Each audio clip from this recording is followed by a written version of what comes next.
What if I told you that the most powerful men in American history built their empires on secrets? That the gleaming mansions, the private railroads, the marble libraries they donated to make themselves look generous, all of it was constructed on a foundation of deals, schemes, and arrangements that never made it into the history books they funded?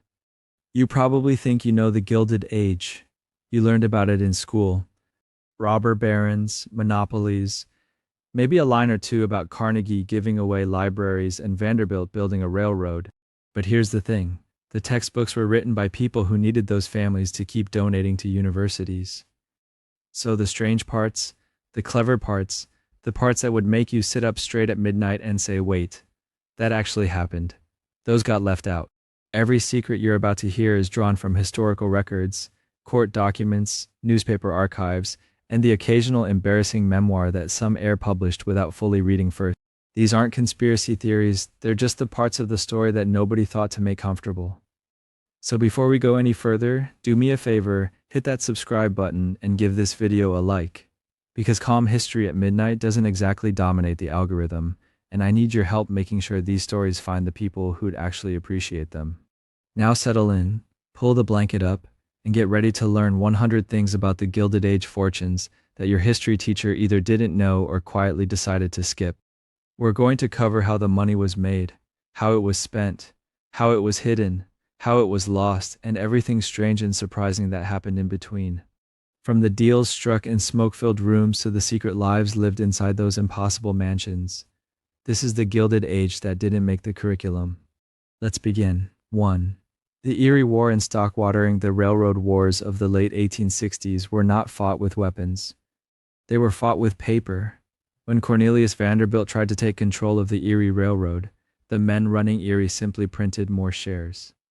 They issued millions of dollars in new stock, flooding the market faster than Vanderbilt could buy it, turning his own money against him. The trick had a name: stock watering, borrowed from the old cattle drover habit of making livestock drink heavily before weigh-in so they'd look worth more than they were. The Erie men converted bonds into shares overnight, often without legal authority, and walked those freshly printed certificates directly to brokers before the courts could stop them. Vanderbilt reportedly lost over $1 million chasing stock that kept multiplying. Eventually he gave up. The lesson the Gilded Age drew from the Erie War was not that the trick was wrong. It was that paper could be as powerful as iron, and that a fortune didn't have to be built on anything real to be very, very large. 2. Lakeshore Railroad consolidation control of the Midwest didn't come through dramatic conquest. It came through paperwork, patience, and the quiet absorption of one small railroad after another. The strategy behind the Lakeshore and Michigan Southern Railway was essentially geographic logic taken to its financial conclusion. If you owned the track between Cleveland and Chicago, you didn't need to outcompete the farmers and merchants who depended on you. You simply were the only option available. Rate setting became the real product. The actual locomotives were almost beside the point. By consolidating connecting lines under unified management, the men who controlled these routes could coordinate timetables, eliminate competing junctions, and offer through ticketing that smaller independent roads simply couldn't match. Shippers who relied on a single consolidated line had almost no leverage to push back. Fortunes accumulated not from building more railroad, but from ensuring that less railroads served more territory. The merger documents were dull, the results were extraordinary, and the Midwest, quietly, found itself reorganized around a handful of decisions made in offices most people never heard of. 3. Standard Oil's trust agreement in 1882, a lawyer named Samuel Dodd drafted one of the more consequential documents in American business history, and almost nobody outside a single conference room read it at the time. The Standard Oil Trust Agreement was an arrangement in which dozens of separate companies handed their stock certificates to a small group of trustees who then managed everything collectively. On paper, each company remained its own legal entity. In practice, one set of decisions governed all of them. The genius was the disguise. State laws at the time prevented corporations chartered in one state from owning property in another. The trust structure sidestepped this entirely by keeping the companies technically separate while binding them through a voting agreement that competitors couldn't see and regulators struggled to challenge. The word trust would eventually become almost synonymous with the Gilded Age itself. But when it first appeared, It was less a declaration of power than a quiet solution to a jurisdictional inconvenience. The accumulation of wealth it enabled was, as with most things in that era, almost accidental in its elegance. 4.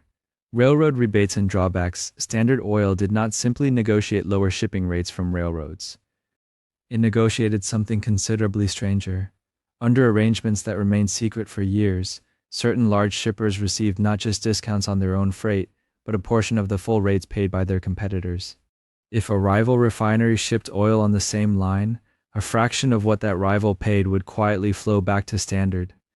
This was called a drawback, and it meant that the more oil a competitor moved, the more it inadvertently subsidized the operation trying to put it out of business. The railroads cooperated because Standard's volume was simply too valuable to lose, and the arrangements were invisible enough that few people outside the negotiations knew they existed. When the details eventually emerged in government investigations, they had the quality of a fever dream. A company could grow stronger by doing nothing, simply by having a contract its competitors didn't know about. Rates, it turned out, were not prices. They were negotiations, and the terms were never evenly available. 5. Pipeline control over kerosene. For a brief period in the early 1870s, it looked as though the independent oil producers of Pennsylvania might escape the grip of the large refiners. The solution they imagined was the pipeline, a fixed network of pipes that could move crude oil from the wells to the railroads or directly to refineries without depending on anyone's goodwill. Pipelines were cheaper than barrels and wagons, and they couldn't be price gouged the same way. The problem was that pipelines, once built, were also easier to buy. Standard Oil moved methodically through the pipeline companies of the region, acquiring, absorbing, or simply outlasting the independents who had built them. By the early 1880s, the pipeline network that producers had imagined as their liberation had become the mechanism of their dependence. The fixed nature of the infrastructure was the trap. You could not move a pipeline the way you could move a wagon. Once the network belonged to one set of interests, the geography itself enforced the arrangement, and the price of kerosene in every American household was quietly shaped by decisions made in a handful of offices in Cleveland and New York. 6. Bessemer steel and the cost collapse. Before the Bessemer converter arrived in American mills in the late 1860s, steel was expensive enough that most things were still made from iron. The converter changed this with almost uncomfortable speed. By forcing air through molten pig iron, it burned off impurities in minutes rather than the days that older processes required. Costs collapsed. A ton of steel rails that had sold for over $100 in the early 1870s fell below $30 by the mid-1880s and kept falling. This was not simply good news for railroads and bridge builders. It restructured who could win. The operators who could afford the largest converters and the most efficient mills drove out everyone who couldn't match the volume. Scale stopped being an advantage and became a requirement. Carnegie's mills at Pittsburgh were designed from the beginning around this logic, producing at volumes that made the price per ton irrelevant to anyone operating below a certain size. The fortunes that emerged from Bessemer steel were not built on invention. They were built on the recognition that once production becomes cheap enough, the only thing that matters is being the largest. 7. Coke fields and steel furnaces. Steel fortunes did not just depend on iron and capital. They depended on a particular kind of fire. The iron ore of the Great Lakes region needed coke, a purified coal that burned hot and clean enough to keep the furnaces running without choking them in smoke and ash. The men who saw this early did something that looked almost modest at the time. They bought coal lands that seemed marginal, then built beehive ovens to turn that coal into coke in quantities nobody had yet ordered. By owning both the mines and the ovens, they could guarantee a steady, predictable stream of fuel at moments when railroad strikes, price spikes, or winters shut other suppliers down. During bad years, coke prices alone kept some mills solvent. During good years, control over coking coal let them dictate terms to smaller steelmakers who had to buy fuel on the open market. The real leverage was invisible. It was buried in seams under Pennsylvania hillsides and written into long-term contracts that quietly bound the fires of one industry to the geology of another. 8. Vertical integration in iron and steel. The phrase vertical integration sounded abstract in the financial papers of the 1880s. In the mills, it translated into fewer surprises. A fully integrated iron and steel operation owned ore mines on Lake Superior, coal lands in Pennsylvania, limestone quarries, railroads to connect them, steamers to move ore across the lakes, and the mills themselves. Every stage that might have been an outside supplier instead became another department. This meant fewer dramatic profits for individual contractors, but much steadier margins for the men at the top. When lake shipping rates rose, they rose for someone else. When ore prices spiked, it was usually because of ore the company already owned. The system fed itself, literally, from pit to furnace to rail. It was not always the cheapest possible arrangement in any single year. It was simply the least uncertain. Investors came to value that calm. Dividends drawn from a chain of businesses that sold chiefly to one another felt oddly insulated from the panics flashing across the newspapers. The empire looked complicated from the outside. From the inside, it was just one long, continuous production line. 9. The grain elevator fortune. Before grain elevators appeared along the Great Lakes and in the new rail towns, wheat and corn moved as individual sacks and wagon loads. Every lot was local. Quality had to be inspected and haggled over in person. The invention of the steam-powered elevator changed that by turning the harvest into something almost abstract. Elevators scooped grain from farmers' wagons, dumped it into vast bins, and blended it into standardized grades. Receipts, not kernels, became the thing that actually traded. Those slips of paper could be bought, sold, and pledged in Chicago offices far from the fields that had produced the crop. Merchants who controlled the elevators also controlled the timing of sales. They could hold grain off the market, release it all at once, or quietly hedge against their own inventories on the new futures exchanges. Profits came less from owning the fields than from owning the choke points where physical crops turned into financial promises. The prairie harvests remained as weather-dependent as ever. The fortunes sketched against them, written in elevator receipts and warehouse warrants, felt strangely detached from soil and seasons. 10. Chicago meatpacking networks. Chicago's packing houses were famous for their scale, but size alone did not make the fortunes. The real profits flowed along the rails. Refrigerated rail cars, insulated and cooled with blocks of ice, allowed dressed beef to travel hundreds of miles without spoiling. Packers controlling these cars could bypass local butchers and ship directly to eastern cities, capturing margins that had previously been scattered across dozens of small intermediaries. They also learned that almost nothing on a carcass was truly waste. Bones became fertilizer and buttons, fat became soap and tallow, scraps became canned meat. Specialized plants turned byproducts into steady side-channel streams of revenue that softened the blows of bad cattle years.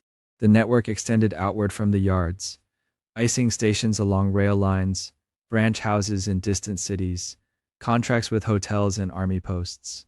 Meatpacking fortunes looked like slaughterhouse stories in the public imagination. On the balance sheets, they resembled a carefully tuned system of logistics, refrigeration, and chemistry, feeding profits through every part of the animal and every mile of track. 11. Copper boom at Butte. Long before most American homes glowed with electric light, capital had already decided which hills would feed the wires. The rise of telegraphy, telephone lines, and urban lighting produced a sudden, relentless hunger for copper. The mines around Butte, Montana, held ore bodies rich enough to satisfy that appetite for years. Investment followed quickly. Eastern financiers bought into claims that had once been simple prospectors' gambles and turned them into deep, electrically powered mines with their own smelters in company towns. The wealth did not wait for household sockets. It arrived with the first orders for cable and dynamos. Long-term supply contracts with equipment makers and electric utilities turned the uncertain business of digging rock into something more like an annuity. The ore ran in veins, but the money flowed steadily, backed by every additional mile of wire strung between distant cities. By the time electric light became an ordinary experience, the key ownership positions in the copper fields had already been consolidated, and the fortunes tied to them were quietly maturing. 12. Silver, gold, and Western speculation. Mining fortunes in the American West rarely rose in a neat line. They tended to arrive in jolts of enthusiasm. A promising assay report, a new vein struck in a neighboring claim, or a favorable newspaper story could send the paper value of a district soaring overnight.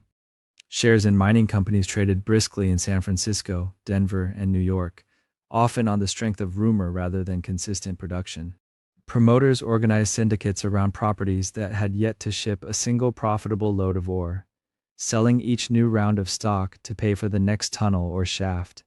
Some mines did turn out to be bonanzas whose output justified the most optimistic early valuations. Many more never quite matched the stories told about them. Yet, even in disappointment, certain investors profited by selling at the right moment, or by lending to desperate operators at high interest with claims as collateral. In this world, geology mattered, but timing and persuasion often mattered more. The mountain ranges produced metal. The speculative culture built on top of them produced, for a few, considerable wealth. 13. Timber barons and white pine Great Lakes fortunes in timber began with an unromantic calculation about distance. Old-growth white pine in Michigan, Wisconsin, and Minnesota could be cut cheaply, marked with a company's brand, and floated down river systems that conveniently emptied near the growing lake ports. Loggers worked winters, piling immense rafts on frozen banks. Spring thaws then carried whole hillsides downstream in slow-motion convoys of future boards. Sawmills at the river mouths turned those logs into dimensional lumber, shingles, and lath destined for Chicago, Milwaukee, and beyond. Men who controlled key stretches of river, mill sites, or boom works where logs were sorted and captured could extract fees at every stage. Timber limits were bought not for the trees alone, but for their position on this watery conveyor belt. The forests disappeared quickly. The fortunes, once dry and planed into cities, lasted much longer. 14. Streetcar franchises in growing cities. Urban transit fortunes started with sheets of paper in city council chambers. A streetcar franchise was, at heart, permission to lay tracks down certain streets and to exclude rivals from doing the same. Operators promised better mobility, cheaper fares, and new neighborhoods. In return, they received the right to turn each busy intersection into a toll booth of nickels. Once rails and overhead wires were installed, whole districts grew up along the lines, shops at transfer points, houses at the outer ends, factories near depots. Land values along the routes rose, often in anticipation of tracks not yet built. Investors quietly bought lots in those corridors before the public routes were announced. The tracks themselves became sunk costs that discouraged competition. Replacing an existing system meant tearing up pavements and disrupting traffic. Renewing an old franchise, on the other hand, was as simple as turning a political key. 15. Natural gas utility monopolies. Natural gas fortunes did not rely on spectacular gushers so much as on patient trenching under city streets. Laying mains and service lines into neighborhoods demanded heavy upfront spending and long, awkward negotiations with city authorities. Companies that did this early effectively drew a permanent map of their future earnings. Once a network covered a district, a rival would have to duplicate the entire buried system just to offer the same flame at the stove or the same light at the fixture. Most cities had little appetite for torn-up pavements and duplicate piping. Exclusive or semi-exclusive franchises seemed tidy, even efficient. Profits emerged gradually through monthly bills rather than dramatic windfalls. Over time, amortized construction costs faded into the background, while the customer base, locked to a single supplier, kept growing. The real asset was not the gas itself, but the invisible lattice of iron beneath the sidewalks. 16. Telephone patent. Empire's telephone wealth in the Gilded Age began in patent offices and courtrooms before it ever reached parlors and offices. The basic right to transmit voices over wire was fenced in by a cluster of patents, licenses, and territorial agreements that determined who could operate exchanges in which cities. Local companies signed exclusive contracts giving them the sole authority to connect subscribers within defined boundaries, all under the larger umbrella of national patent holders. Revenues came from recurring subscriber fees for connection and switching services, not from selling the physical instruments. The handsets and switchboards were often leased, ensuring that equipment remained tied to a particular company's system. Competition, where it existed, required duplicating not just wires but entire parallel exchanges. For many towns, that seemed excessive. Accepting one sanctioned network felt simpler, even if it meant that a few signatures had quietly decided who would profit from every future conversation. 17. Sugar refining combinations. Sugar fortunes crystallized, where raw sweetness met careful organization. Imported raw sugar arrived at Atlantic ports in rough crystals and sticky masses that needed refining before they could be sold to grocers. Refineries required expensive machinery, steady supplies, and close control of temperatures, flows, and byproducts like molasses. A small group of large refiners realized that their biggest vulnerability was each other. Price wars could turn profits to syrup, so they formed combinations that aligned output, standardized grades, and quietly agreed on minimum prices. Tariffs on imported refined sugar gave domestic refiners additional shelter, making it harder for foreign rivals to undercut them. Within that protection, efficiency became a competitive weapon. Plants were modernized, capacity concentrated, and weaker firms bought or closed.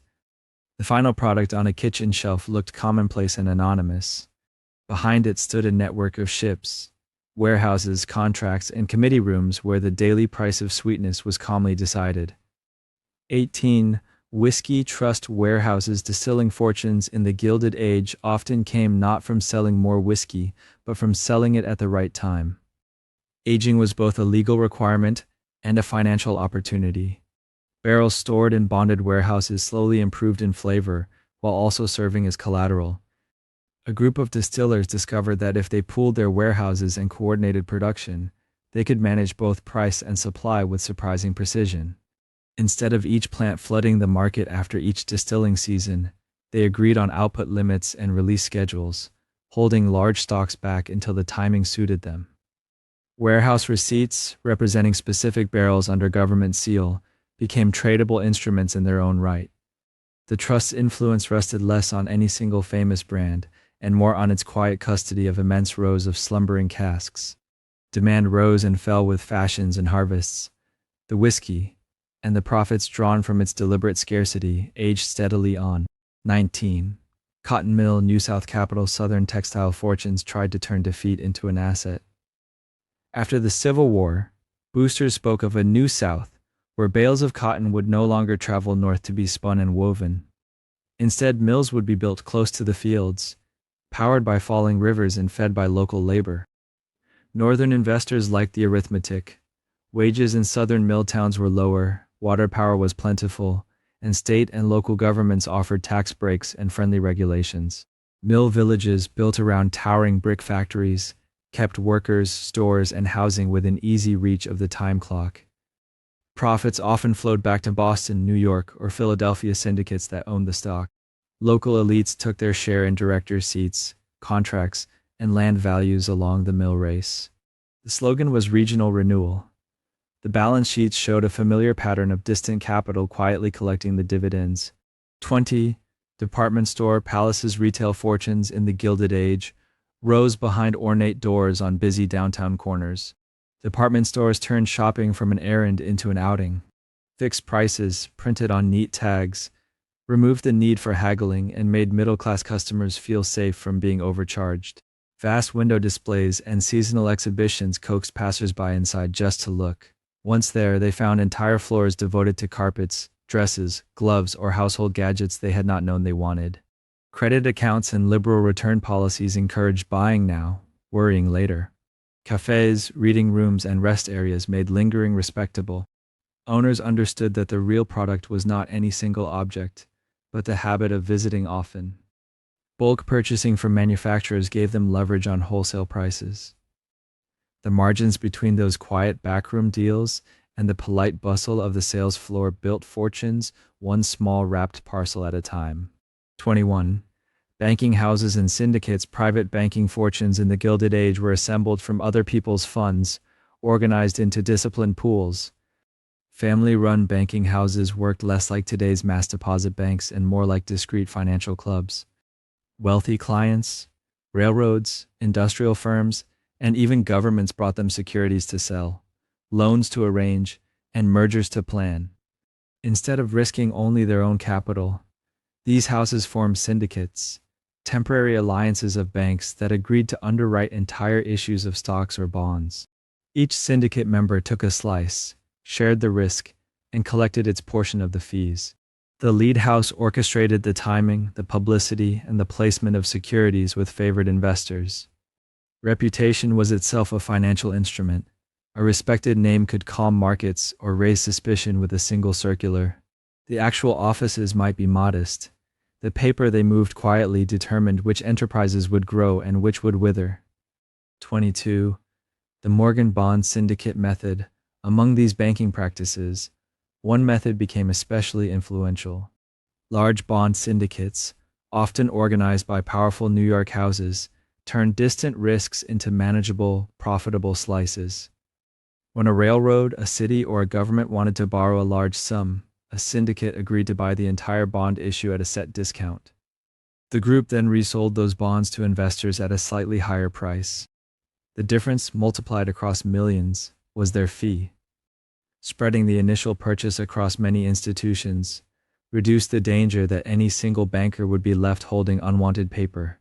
In return, the organizers often received more than money. They secured seats on boards, informal veto power over new borrowing, and influence over management decisions designed to protect the bond's value. Financing thus came with a quiet leash. The terms written in bond covenants sometimes mattered more than the personalities nominally running the enterprise. 23. Government bonds and Civil War wealth. Some fortunes that began before the Civil War ripened in the bond market afterward. Wartime finance had introduced millions of Americans to the idea of holding government bonds, from small greenback investors to major banking houses. After Appomattox, the federal government's commitment to honor its debts and to pay them in gold rather than paper gave those bonds a special aura of safety. Banks used them as reserves. Railroads and corporations held them as liquid assets. Wealthy families treated them as the backbone of estates.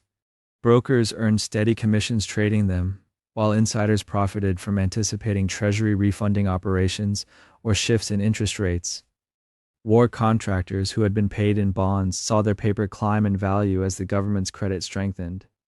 The conflict ended on the battlefield, but in the quiet bond offices along Wall Street, its financial echo continued to compound. 24. Tariff protection and industrial scale. Behind many Gilded Age factories stood not just brick walls and smokestacks, but tariff schedules. Protective tariffs raised the cost of imported manufactured goods, giving domestic producers room to grow without constant fear of being undercut by foreign rivals. Within those higher price umbrellas, American manufacturers could invest in larger plants, specialized machinery, and longer production runs. The gamble was that scale would eventually lower their own unit costs enough to dominate even a protected market. Investors studied tariff debates in Congress as closely as they studied engineering diagrams. A change of a few percentage points could transform a marginal mill into a mint, or turn a promising venture into scrap. In industries like steel, textiles, and machinery, protection allowed firms to plan years ahead, confident that a wall of duties would cushion them while they chased ever bigger furnaces, looms, and assembly lines, turning policy into capital equipment. 25. Land grants to railroads. Rail fortunes often began on surveyors' maps. Instead of paying railroads entirely in cash, the federal government and western states granted them vast strips of land along proposed routes. The familiar checkerboard pattern on old maps shows alternating squares, one for the railroad, one for future settlers. The idea was that tracks would make the land more valuable. Railroads could then sell their squares to farmers, town companies, and speculators at rising prices, while the government's adjacent squares would also climb in value. In practice, the companies profited twice. They marketed cheap homesteads in Europe and the eastern states, collecting down payments from new arrivals.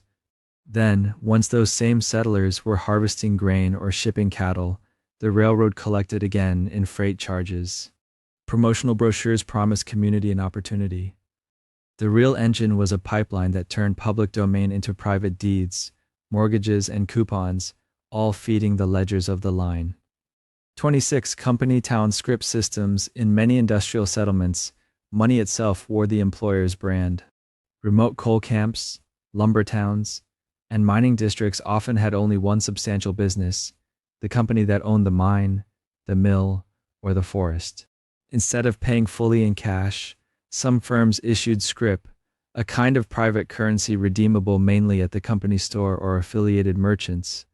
Wages appeared as figures in a ledger and as paper or metal tokens in workers' hands. The prices on the shelves and the credit terms behind them quietly completed the circle. A miner's pay could flow back to the employer through flour, boots, tools, and rent on a company-owned house.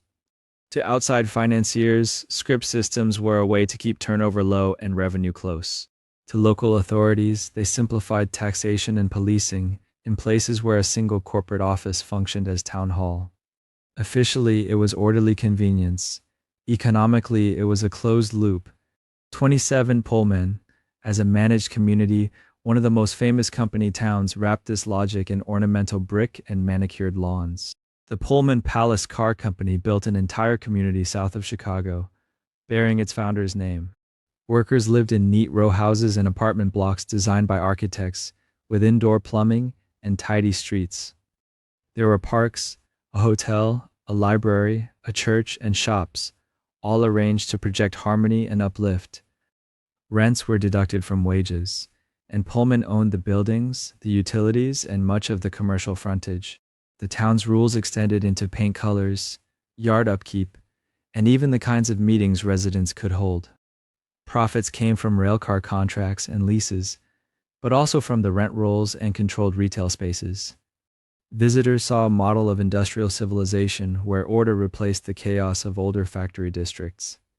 For its owners, Pullman demonstrated how a fortune could surround its workforce with a carefully curated world. 28. Private railcars for the rich at the other end of the tracks. Wealth built its own rolling worlds. Private railcars turned long-distance travel into an extension of the mansion. Magnates ordered custom-built cars from firms that usually served railroad presidents and first-class passengers. Interiors featured wood paneling, upholstered furniture, bedrooms, dining rooms, and sometimes tiled bathrooms. A small staff, cook, porter, valet, traveled with the owner, preparing meals on real china and polishing silver as the countryside slid past the windows. These cars could be attached to regular trains at major stations, then detached at convenient junctions, allowing their owners to cross the continent without ever stepping into a public waiting room. The purchase price was only the beginning. Storage fees, maintenance, and staff wages extended the expense into a constant, rolling budget. To business partners and guests invited aboard, a private car signaled not just wealth, but a kind of portable sovereignty over time and space. 29. Yachts as floating mansions where rails ended, water offered another stage for display. Steam yachts became floating mansions for those whose fortunes could sustain constant motion. Built in the same shipyards that launched ocean liners, these vessels carried ornate salons, dining rooms, and cabins fitted with carpets, paintings, and comfortable beds. Below deck, boilers consumed coal in steady gulps, fed by stokers whose work made the leisurely pace on deck possible. Crews handled navigation, maintenance, and service, turning each voyage into a continuous performance of smooth comfort. Owners might cruise between summer resorts, foreign ports, and private islands, their movements noted in society columns. The cost of fuel, crew wages, provisioning, and port fees ran on whether the yacht was crossing an ocean or merely circling a harbor. A yacht said something that a stationary house could not, that its owner's resources were broad enough to keep an entire household afloat, literally for pleasure. 30. Fifth Avenue Mansion rose on land. New York's upper avenues became a long, stone ledger of established fortunes. Along Fifth Avenue, wealthy families commissioned townhouses that were really private palaces, built side by side in a competitive parade. Architects imported styles from French chateaux, Italian palazzi, and English country houses, compressing them into city lots. Facades bristled with carved stone, balconies, and elaborate ironwork. Inside, galleries, ballrooms, and dining rooms stretched deep into the block, each room designed to frame a different aspect of taste and means. The avenue's value lay not just in any one address, but in being part of a continuous row of similar houses, each pushing the standards slightly higher. Land prices reflected this mutual elevation. Builders, decorators, and art dealers followed close behind, knowing that every new mansion meant another interior to fill. The result was a corridor where architecture itself acted as a form of quiet, persistent conversation about money. 31. The breakers in Newport, Rhode Island, turned summer into a kind of seasonal theater, and the Breakers was one of its grandest sets. Built for a Vanderbilt branch already famous for railroads and steamships, the house was officially a cottage, though it had more in common with an Italian Renaissance palace than with anything modest. Fireproofing, after an earlier wooden mansion burned, became part of the design brief. Steel beams, brick, and stone hid behind ceilings of painted plaster and gilded ornament. Marble, mosaics, carved paneling, and heavy doors all served double duty, both as showpieces and as insurance against another total loss. The building's public rooms were scaled for entertainments that might involve an orchestra, dozens of servants, and hundreds of guests. Kitchens, sculleries, pantries, laundries, and servants' quarters filled out the back of house spaces, forming an invisible infrastructure for summer leisure. Coal for boilers, ice for coolers, fresh flowers, and imported delicacies all arrived by rail and carriage. For a few warm months, the estate ran like a small hotel devoted to a single family's comfort. The rest of the year, a skeleton staff maintained the illusion, dusting a palace that waited for the season to return. 32. Marble House and White Elephants, a few blocks away. Marble House pushed the Newport idea even further. Where most mansions mix materials, this one leaned hard into its name. Walls, columns, floors, and staircases flaunted imported marble from multiple quarries, cut and polished until the surfaces glowed. The cost of the stone and the craft to shape it rivaled that of some public buildings. Contemporaries compared Marble House not to neighboring homes, but to monuments and opera houses. It looked less like a family dwelling and more like a private temple to money. Gossip quickly attached the phrase white elephant to houses like this, expensive to build, impressive to tour, but difficult to maintain, and even harder to adapt to changing tastes. Heating tall rooms with stone surfaces demanded staggering fuel deliveries. Cleaning, polishing, and repairing fragile decorative finishes became a year-round occupation for maids and specialists. The very permanence implied by marble made these houses oddly rigid. A ballroom ceiling could not be casually lowered. A stair of carved stone could not be easily moved. These choices preserved a moment in taste, and in fortune, long after the people who commissioned them were gone. 33. Newport's seasonal economy. For Newport, the great houses were less a backdrop and more a seasonal industry. The social season lasted only a few weeks in late summer. Yet it employed an entire ecosystem of workers and suppliers. Gardeners arrived early to coax lawns and flower beds into postcard order. Coachmen and grooms tended stables and carriages before automobiles fully took over. Inside, an influx of maids, footmen, cooks, and laundresses expanded household staffs several times over. Some lived in cramped attic rooms above the grand bedrooms. Others rented modest lodgings in town, walking uphill each morning to the service entrances. Local grocers, florists, butchers, dressmakers, and musicians all watched the train schedules, knowing that the arrival of a famous family meant orders and engagements. Hotels filled with visiting relatives, bankers, and society reporters. The rhythm was intense and brief. By early autumn, shutters closed. Furniture covers went on, and many workers moved on to winter employment elsewhere. The great fortunes provided visible magnificence, but also a kind of intermittent employment pattern. Newport's year revolved around a few glittering weeks when the lights were on in the big houses, and every street hummed with deliveries. 34. Mrs. Astor's ballroom logic in New York. The logic of social inclusion could be measured in square footage. Caroline Astor's ballroom became the unofficial yardstick. It famously held about 400 people, and that physical limit hardened into a social boundary.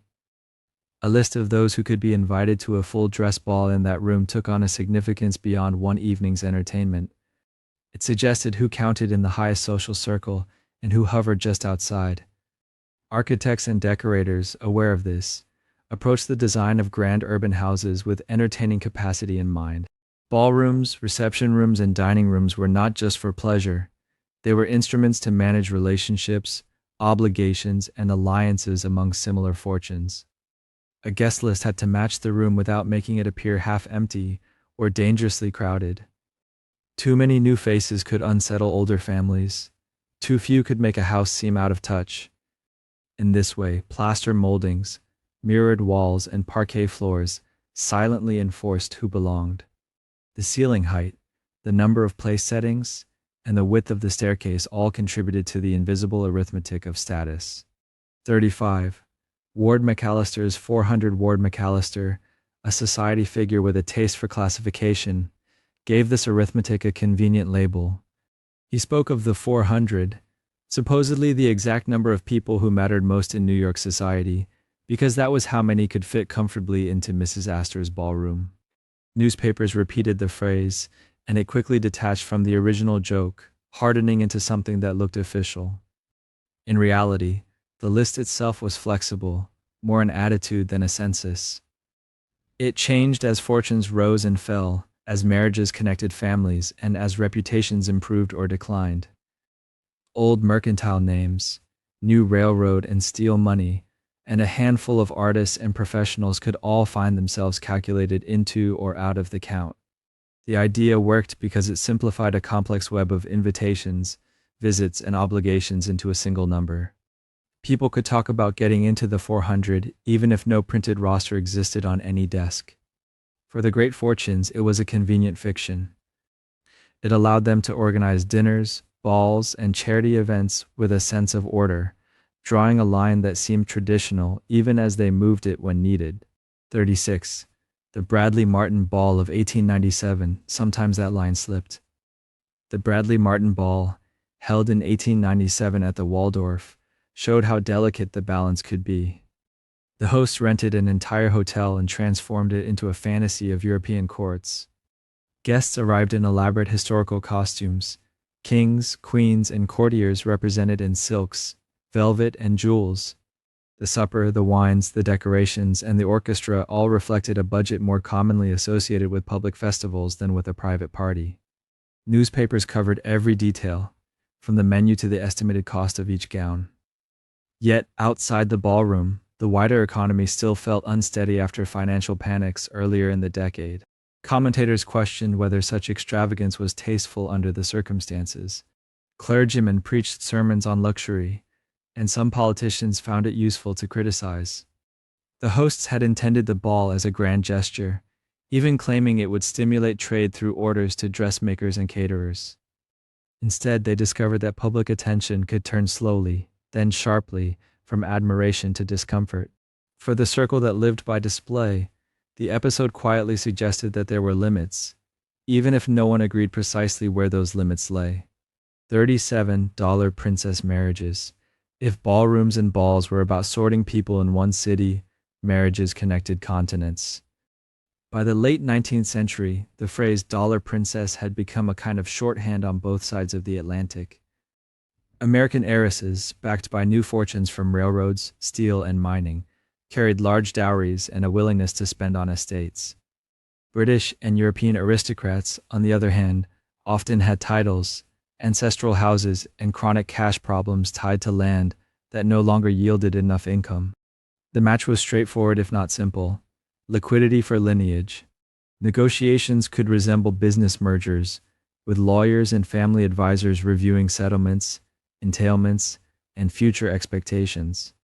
A young woman's trousseau, wardrobe, and jewels were part of the package, but so were repairs to leaking roofs, overdue mortgages, and unpaid estate workers. Newspapers on both continents followed these alliances with a mixture of fascination and mild disapproval, counting diamonds and tracing pedigrees. The result was a series of transatlantic households where American money quietly shored up old stone walls, and new fortunes acquired coats of arms, hunting rights, and seats at dining tables that had seen centuries of guests. 38. Consuelo Vanderbilt's dynastic match within this larger pattern. Some marriages became symbols.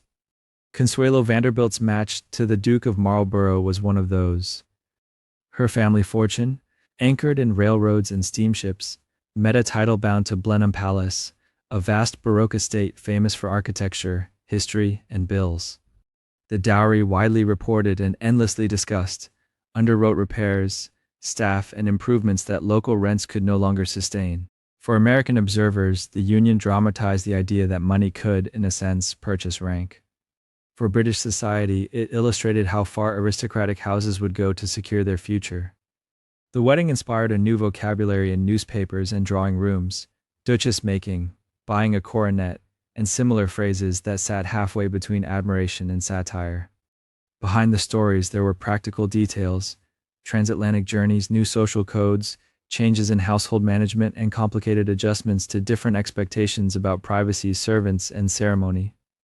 Consuelo's experience was not unique, but her name became a kind of shorthand for the whole phenomenon. In quiet ways, her marriage showed how American fortunes could reconfigure not only their own status, but also the survival strategies of older European dynasties. 39. Millionaire wedding gift economies around these marriages. A secondary economy blossomed, centered on wedding gifts. Engagements among great fortunes triggered an almost ritualized flow of objects: diamonds, silver services, lace, fine china, tapestries, and pieces of bespoke furniture all moved from vaults, jewelers' shops, and workshops into new households. Newspapers printed lists of gifts, sometimes running to columns of small type, noting donors and items with an almost accounting-like precision. A silver tea service from one family, a necklace from another, a painting from a business associate, each piece functioned as both present and statement. It signaled closeness, obligation, or aspiration. For merchants and artisans, these events meant large orders and public mention, which could lead to more commissions. The bride sometimes received a corbeille, or basket, presented by the groom and his family, filled with jewelry and luxuries arranged as a single, overwhelming offering. These objects were portable wealth, easy to pack, store, pawn, or sell if circumstances changed. Within drawing rooms, they were displayed as tokens of affection and status. In ledgers, they were counted, insured, and sometimes quietly converted back into cash when fortunes shifted. 40. Paris dressmakers and Atlantic fashion clothing tied many of these threads together, and Paris sat at the center. The richest American households often treated the city as both finishing school and supply center for wardrobes. Dressmakers and couture houses there maintained client books filled with the names of American women who arrived each season to order gowns for balls, dinners, and country weekends. The relationship could be long-standing and personal. A modiste might know the details of a client's figure, preferences, and social calendar, adjusting designs to specific events in New York, Newport, or London. Bills itemized fabrics, trimmings, and hours of work from seamstresses and embroiderers. Fittings took place in quiet salons. Dresses crossed the Atlantic carefully packed in trunks, accompanied by hothouse flowers, perfumes, and sometimes the dressmaker herself for final adjustments on arrival. The money these families spent in Paris supported a network of ateliers, textile suppliers, and specialized workers. It also carried authority. Wearing a Worth gown or a creation from a similarly famous house signaled not just expense, but connection to an international standard of taste. American fortunes wrapped themselves in that borrowed authority, and in doing so helped to sustain it. 41. Jewelry as wearable balance sheets alongside gowns and houses. Jewelry formed another kind of ledger. For many Gilded Age fortunes, gem collections were deliberately assembled with an eye not only to sparkle but to value and mobility. Diamonds, sapphires, emeralds, and pearls were purchased at international exhibitions, from Fifth Avenue jewelers, or through discreet European dealers. Designs could be elaborate and versatile, with tiaras that converted into necklaces, brooches that could be rearranged, and long chains that served multiple roles. At a ball or dinner, these pieces acted as visible proof of wealth, catching candlelight and electric bulbs alike. In a safe or bank vault, there were numbers on an inventory, insurable assets that might be pledged as collateral or quietly sold in harder times. Some families treated certain stones almost as heirloom currency, moving them from one setting to another as fashions changed, but keeping the underlying value intact. Cases and trays traveled with their owners from city to seaside and back again, managed by trusted staff or guarded personally. In a world of fluctuating share prices and land values, a jewel box offered something reassuring: concentrated portable wealth that fastened at the neck or wrist. 42. Stable blocks and carriage houses before automobiles. Horses underpinned much of this world's daily movement, and they required an architecture of their own. Great urban mansions and country estates alike maintained stable blocks and carriage houses that resembled small industrial complexes more than simple barns. There were stalls for carriage horses, separate spaces for saddle horses, tack rooms filled with harnesses and saddles, lofts for hay, and storage for oats and bedding. Carriages themselves came in multiple types: broughams, victorias, landaus, and more, each suited to particular outings, from quiet afternoon drives to formal evening arrivals.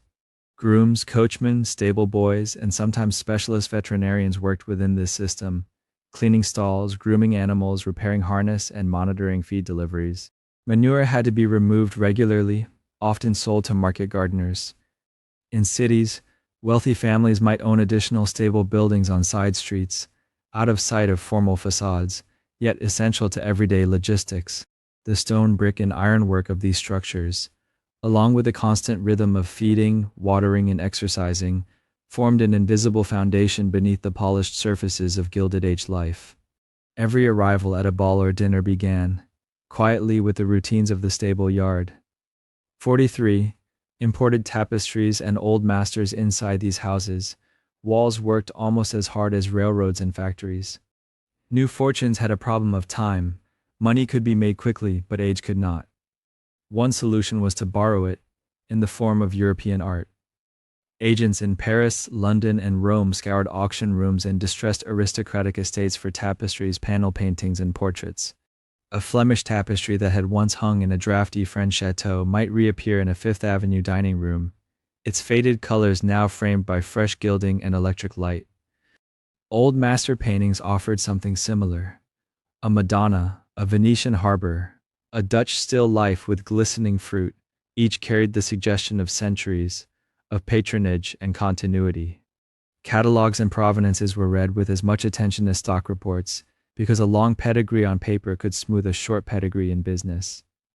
Dealers learned to speak in ways that reassured both sides, praising good names in art while hinting at good families prepared to sell. The result was a quiet trade in European history, shipped in crates, unpacked by decorators, and rearranged until new rooms seemed to have always been there. 44. Frick's collecting rooms within this broader pattern. Some industrial fortunes created entire environments around their acquisitions. Collecting became less about occasional purchases and more about designing rooms as instruments of transformation. Picture galleries, paneled libraries, and intimate salons were laid out with carefully controlled light and quiet acoustics.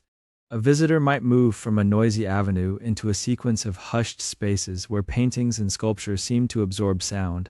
Profits from steel, coke, or finance arrived as dividends and deposits. They reappeared as French furniture, Italian bronzes, and Spanish masters framed in heavy gold. The contrast was deliberate. These interiors softened the memory of furnaces, strikes, and freight yards, replacing them with silk wall coverings and measured symmetry. Collectors consulted scholars and dealers about attributions and dates, but they also consulted architects and decorators about how a corridor should open into a gallery, and how a staircase should reveal a favorite canvas.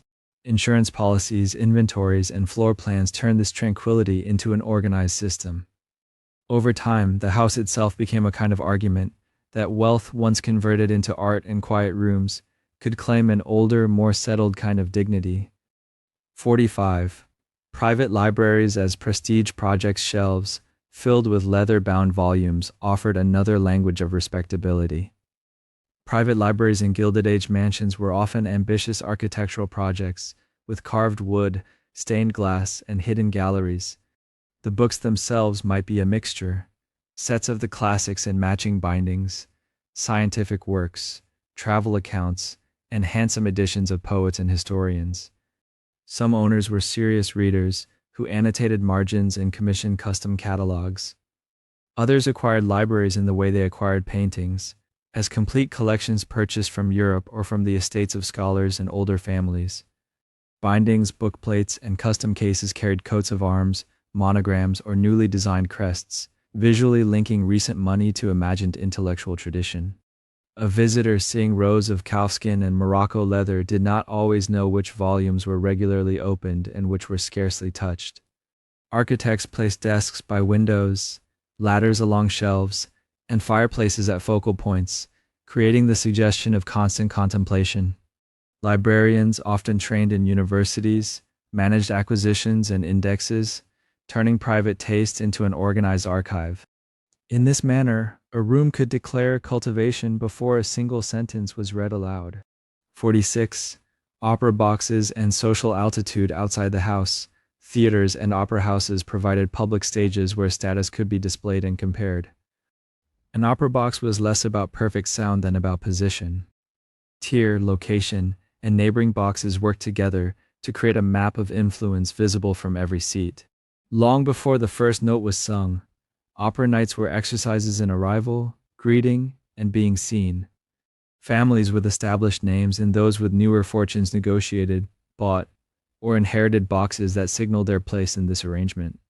The decor of the box, curtains, flowers, evening clothes, and jewelry, extended the drawing room into a shared institutional space. Conversations between acts might include business matters, marriage possibilities, or charity plans, all conducted under the general gaze.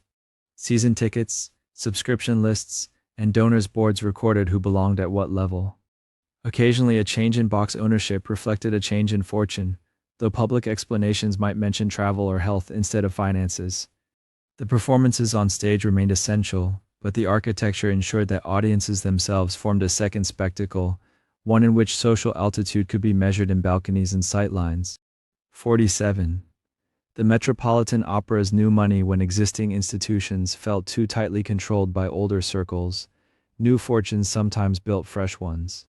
In New York, the Metropolitan Opera emerged partly from this impulse. Families who found themselves excluded from the most desirable boxes at the established Academy of Music looked for alternatives. Rather than wait for space to open, they funded a new opera house grander in scale, richer in decoration, and more generous in its allotment of boxes. Capital from railroads, coal, and finance flowed into bricks, marble, and a massive chandelier. The building's very existence announced that cultural authority could, at least in part, be constructed alongside financial authority.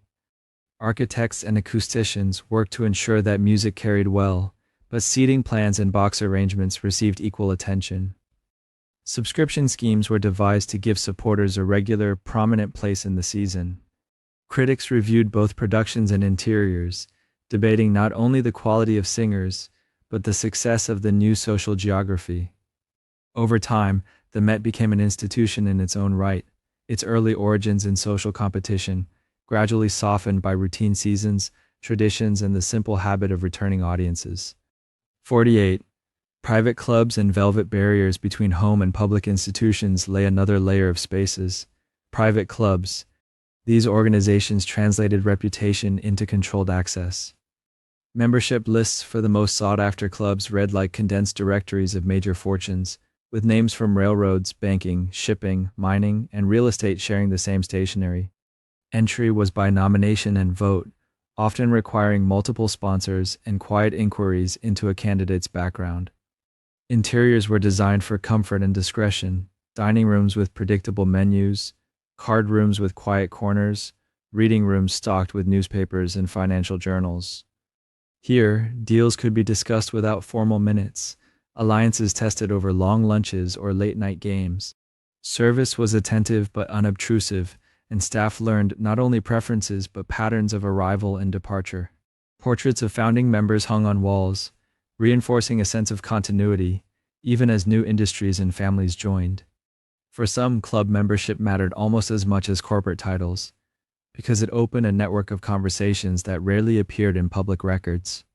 The velvet barriers were literal, in the form of doormen and waiting lists, and also intangible, maintained through shared assumptions about who belonged and why. 49. Summer resorts beyond Newport. If Newport was the most famous summer stage, it was not the only one. Wealth traveled in seasons, and each destination offered a slightly different script. Bar Harbor, on the coast of Maine, combined bracing air with granite cliffs and pine forests. Cottages there were less about marble facades and more about broad verandas, shingled walls and views over the bay, but the guest lists were as carefully composed as any city dinner.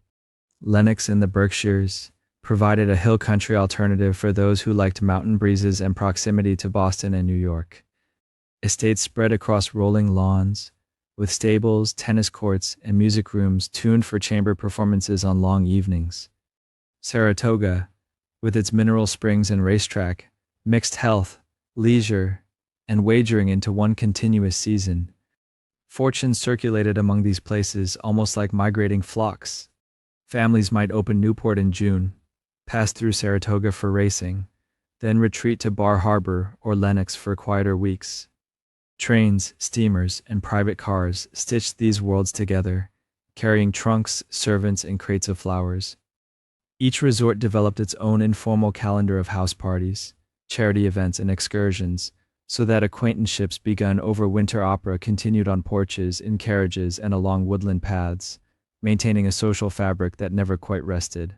50. Servant bells and backstairs behind the polished wood and silk upholstery of these houses ran a second, hidden architecture. Grand hallways and sweeping staircases were for residents and guests. Narrow passageways and steep backstairs were for those who made daily life function. Servant bells, often arranged on a board in the kitchen or pantry, linked these worlds. Each bell corresponded to a room or suite, sometimes labeled in careful script, sometimes identified only by pattern and position. A ring in the library might mean fresh coal on the fire. A pull from a bedroom could request tea, a forgotten book, or assistance with a gown. Corridors were planned so that maids and footmen could move quickly from service areas to principal rooms with minimal noise and visibility. Doors disguised as paneling allowed staff to step in and out of sight almost instantly. Dumb waiters and speaking tubes carried food and instructions vertically through the house, reducing the need for hurried footsteps on guest-facing stairs. This layout required careful thought in the planning stages, where laundry should travel, how trunks should be moved, how kitchen odors could be kept distant from drawing rooms. When working smoothly, this system made comfort appear effortless, as though beds made themselves and tables reset by magic. 51. The economics of domestic servants beneath the architectural elegance lay arithmetic. The great urban houses and country places depended on a scale of labor that seems extravagant when listed plainly. Butlers, housekeepers, ladies' maids, valets, footmen, parlor maids, chambermaids, cooks, kitchen maids, laundresses, coachmen, grooms, gardeners, and assorted boys for errands and fires. Keeping such a staff was possible because wages for domestic service remained modest compared to the incomes generated by railroads, steel mills, mines, and banks. Pay often included room and board, uniforms, and occasionally small allowances for extras, but rarely extended to formal pensions or long-term guarantees. Many servants were immigrants newly arrived from Ireland, Germany, Scandinavia, or later Southern and Eastern Europe, bringing skills and expectations shaped by rural or small-town life. Others came from American farms or smaller cities, drawn by steady pay and the possibility of advancement within the household hierarchy. The rhythm of the house, early fires, late dinners, weekend guests, set their hours. Time off was limited, though some households organized rotating half-days. For employers, the calculation was simple. A reliable staff allowed houses to be opened, closed, or expanded without much personal disruption. For servants, the trade-off was the security of employment within a system that asked for discretion, long days, and a willingness to remain partly invisible. 52. French chefs in American mansions. In the dining rooms of the largest houses, prestige often arrived on a silver platter, and its language was French. Hiring a chef trained in Paris or in the kitchens of European hotels was considered a mark of distinction. These chefs brought more than recipes, they brought systems. Menus were composed as sequences: hors d'oeuvre, soups, fish, entrees, roasts, salads, sweets, ices, with sauces acting as a kind of culinary signature. Stocks simmered for hours. Pastry required specialized tools and a practiced eye. A household with such a chef needed infrastructure to match: spacious kitchens with multiple ranges, separate pastry rooms, pantries lined with copper and china, and a small army of assistants to chop, stir, and plate. Food supplies followed accordingly: cases of wine, baskets of fresh produce from local farms or hothouses, imported truffles, and preserved delicacies all moved through back doors and cellar stairs. Dinners became performances in timing. Courses had to arrive hot, perfectly arranged, and synchronized with the slow progress of conversation. Cookbooks and menu collections from the period read almost like financial ledgers, each elaborate dish representing a conversion of money into perishable artistry. When a chef left for another household, it was news within certain circles, as if a prized piece of art had changed hands. 53. Household ice and refrigeration comfort in summer, and variety at the table year-round, depended on something easily overlooked: cold. Before mechanical refrigeration became common, ice itself was a form of infrastructure. In winter, crews cut large blocks from rivers and lakes, hauling them to ice houses where they were stacked with layers of sawdust or straw for insulation. Wealthy estates often maintained their own ice houses, stone or brick structures partly sunk into the ground, cool even on hot days. In cities, ice arrived by wagon or, later, by rail, sold in regular deliveries much like milk or coal. Blocks were lifted with tongs into basement storage and gradually chipped down for kitchen use. This allowed for chilled desserts, butter that stayed firm, oysters and fish brought inland, and drinks served at precisely fashionable temperatures. The same system cooled bedrooms and sick rooms with bowls of ice placed strategically to lower the air around them. Managing ice meant planning, estimating how much would be needed for a season, arranging storage, and adjusting menus when supplies ran low.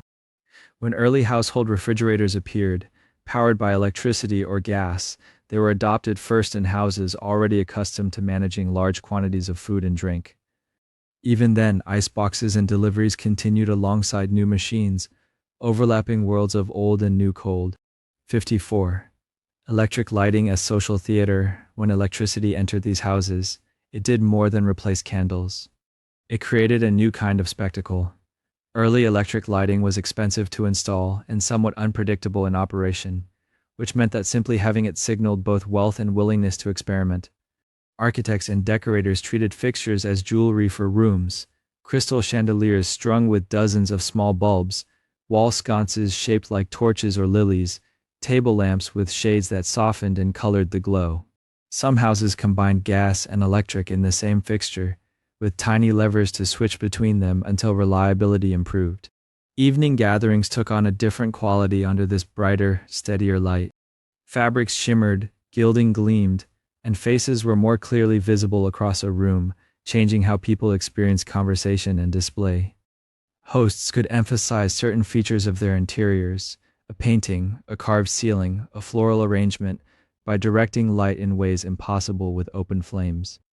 Electric bell systems and annunciators, related to the servant bells of earlier decades, also relied on the same wiring, tying comfort, communication, and illumination together. Guests, stepping into a hall suddenly flooded with light at the touch of a switch, encountered not just convenience but a quiet demonstration that the latest currents, quite literally, flowed through the house. 55. Indoor plumbing and hidden luxury. Running water in a house seems simple until you trace the pipes and the bills.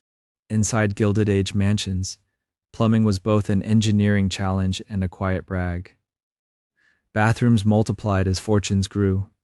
No longer one shared family room down the hall, but suites of baths near bedrooms, dressing rooms, and guest chambers, each with its own marble-topped washstand, porcelain tub, and shining nickel taps.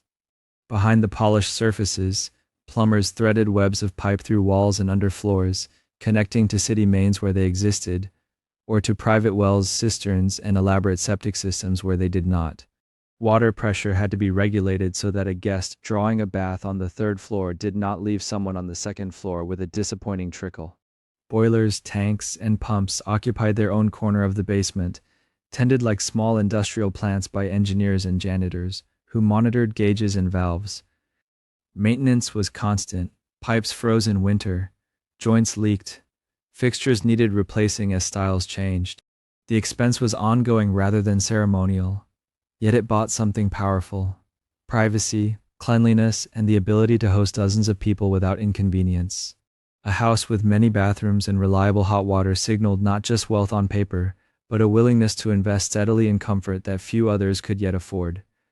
56. Palm courts and conservatories, for the very rich climate itself, became a decorative material. A palm court or conservatory allowed summer to be summoned indoors in January, provided one was prepared to pay for sunlight, warmth, and water in concentrated form.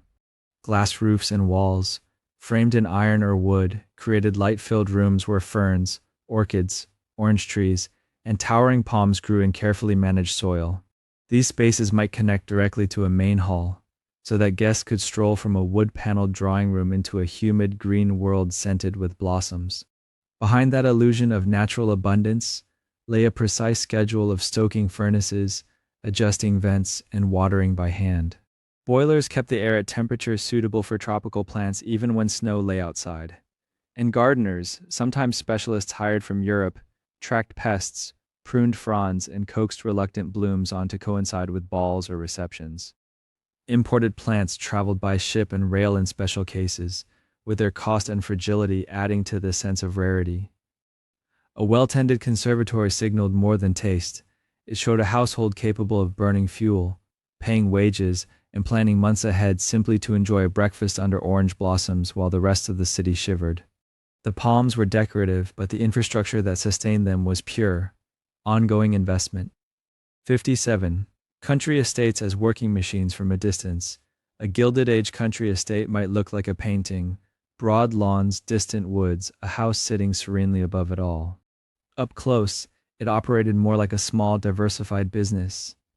The main house depended on a network of outbuildings: stables, carriage houses, dairies, greenhouses, ice houses, tool sheds, and sometimes entire farmyards devoted to poultry, pigs, and kitchen gardens. Milk for the breakfast table came from the estate's own cows, kept in barns designed to be both sanitary and picturesque. Vegetables and flowers for the dining room traveled a short distance from walled gardens or glass houses where gardeners experimented with varieties and extended the growing season. Gate lodges housed keepers who monitored the entrances, received deliveries, and enforced rules about who could enter the long drive.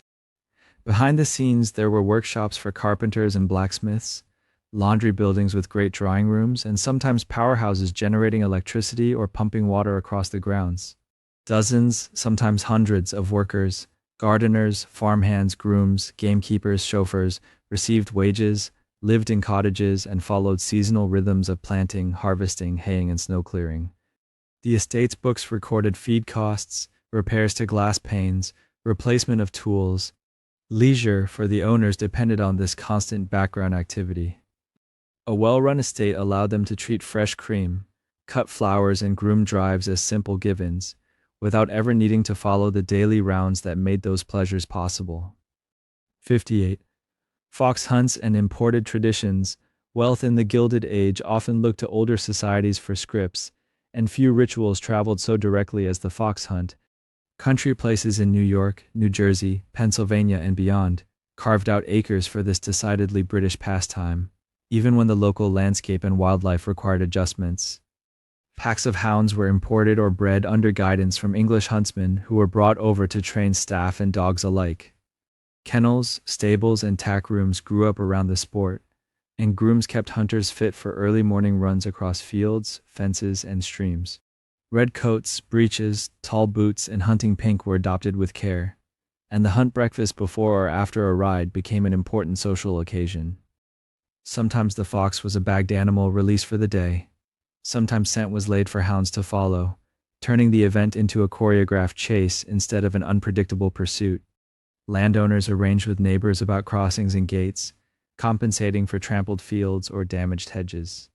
For participants, the hunt offered exercise and excitement, but also a sense of continuity with an imagined country house tradition stretching back through English shires. American money, new and sometimes self-conscious, dressed itself in imported forms, using horns, hounds, and hedgerows to imply an ease with land and leisure that earlier aristocracies had taken centuries to develop. 59. Private schools for fortune families' education for the children of large fortunes involved more than reading, writing, and arithmetic. Private schools designed for this group taught an entire social language. In cities, exclusive day and boarding schools quietly assembled classrooms where names familiar from banks, railroads, and law firms appeared together on attendance lists. In New England and along the East Coast, preparatory academies offered Latin and Greek, but also chapel, athletics, and codes of behavior that emphasized restraint, teamwork, and leadership. Tuition was one barrier. Entrance often involved recommendations and an understanding of which families were considered suitable companions. For daughters, finishing schools and select girls' academies blended literature and languages with music, drawing, and the social graces expected in drawing rooms and at dinner tables. Dormitories and dining halls became informal training grounds in conversation, tact, and hierarchy. Networks formed as naturally as friendships. Classmates later met again in boardrooms, charities, law partnerships, and occasionally marriage announcements. Parents understood this and chose schools with an eye to future alliances as much as academic reputations. The result was a kind of quiet map, stretching from city mansions to country estates, with school ties acting as threads. Diplomas represented knowledge, but they also marked an introduction into a circle where fortunes recognized one another and learned how to move comfortably in shared spaces. 60. European grand tours with retinues for many Gilded Age families. Europe was not a distant dream but a recurring season, approached with the logistics of a small campaign. A grand tour began long before anyone boarded a ship. Trunks were ordered, wardrobes planned, and domestic arrangements made so that houses could close or function in reduced form during the owner's absence. Maids and valets often traveled with their employers, managing clothes, packing and unpacking in a new city every few days or weeks. Some families brought governesses or tutors to keep lessons going as children visited museums, churches, and ruins. On steamships, first-class cabins became temporary suites, with familiar service woven into unfamiliar surroundings. On land, special rail cars or reserved compartments carried parties across borders, accompanied by guides and couriers who handled tickets, tips, and translation. The volume of luggage could be astonishing. Trunks for day clothes, evening clothes, riding clothes, formal wear, and the souvenirs to be collected along the way. Hotels in Paris, London, Rome, and Vienna learned to expect repeat visits and catered to American expectations of ice water, generous portions, and rapid laundry. The tour was nominally about seeing old world art and history, but it also trained families in moving their household bubble abroad, reproducing a version of their daily comfort thousands of miles away. When they returned, they brought back not just paintings and tapestries, but a practiced sense that distance itself could be managed with enough tickets, servants, and careful lists. 61. Lawyers who wrote the trusts before fortunes could dominate industries. Someone had to translate ambition into paperwork. That work fell to a small circle of corporate lawyers who treated statutes and case law like raw material. The word trust sounded old and familiar, but the Gilded Age trust was something new, a legal device that gathered the stock of many separate companies into the hands of a few trustees, while letting the old names remain on storefronts and letterheads. Lawyers drafted agreements in which shareholders surrendered voting rights to centralized boards in exchange for trust certificates, neat pieces of paper that represented claims on profit but not on control. The beauty, from their client's perspective, was how smoothly this bypassed older state limits on corporate size and power. A refinery in Ohio, a pipeline in Pennsylvania, and a warehouse in New York could all be governed from one room without technically being one giant corporation. Legal opinions justified each step, citing precedents from estate planning or charitable trusts, as though these sprawling arrangements were simply larger versions of ordinary business. Drafts circulated among partners late into the night, changing a word here, adding a clause there, until the instrument did exactly what the magnates wanted while remaining, at least arguably, within the law. Firms that mastered this craft became confidants to several fortunes at once, and their files filled with templates that could be adapted to railroads, sugar, tobacco, and steel.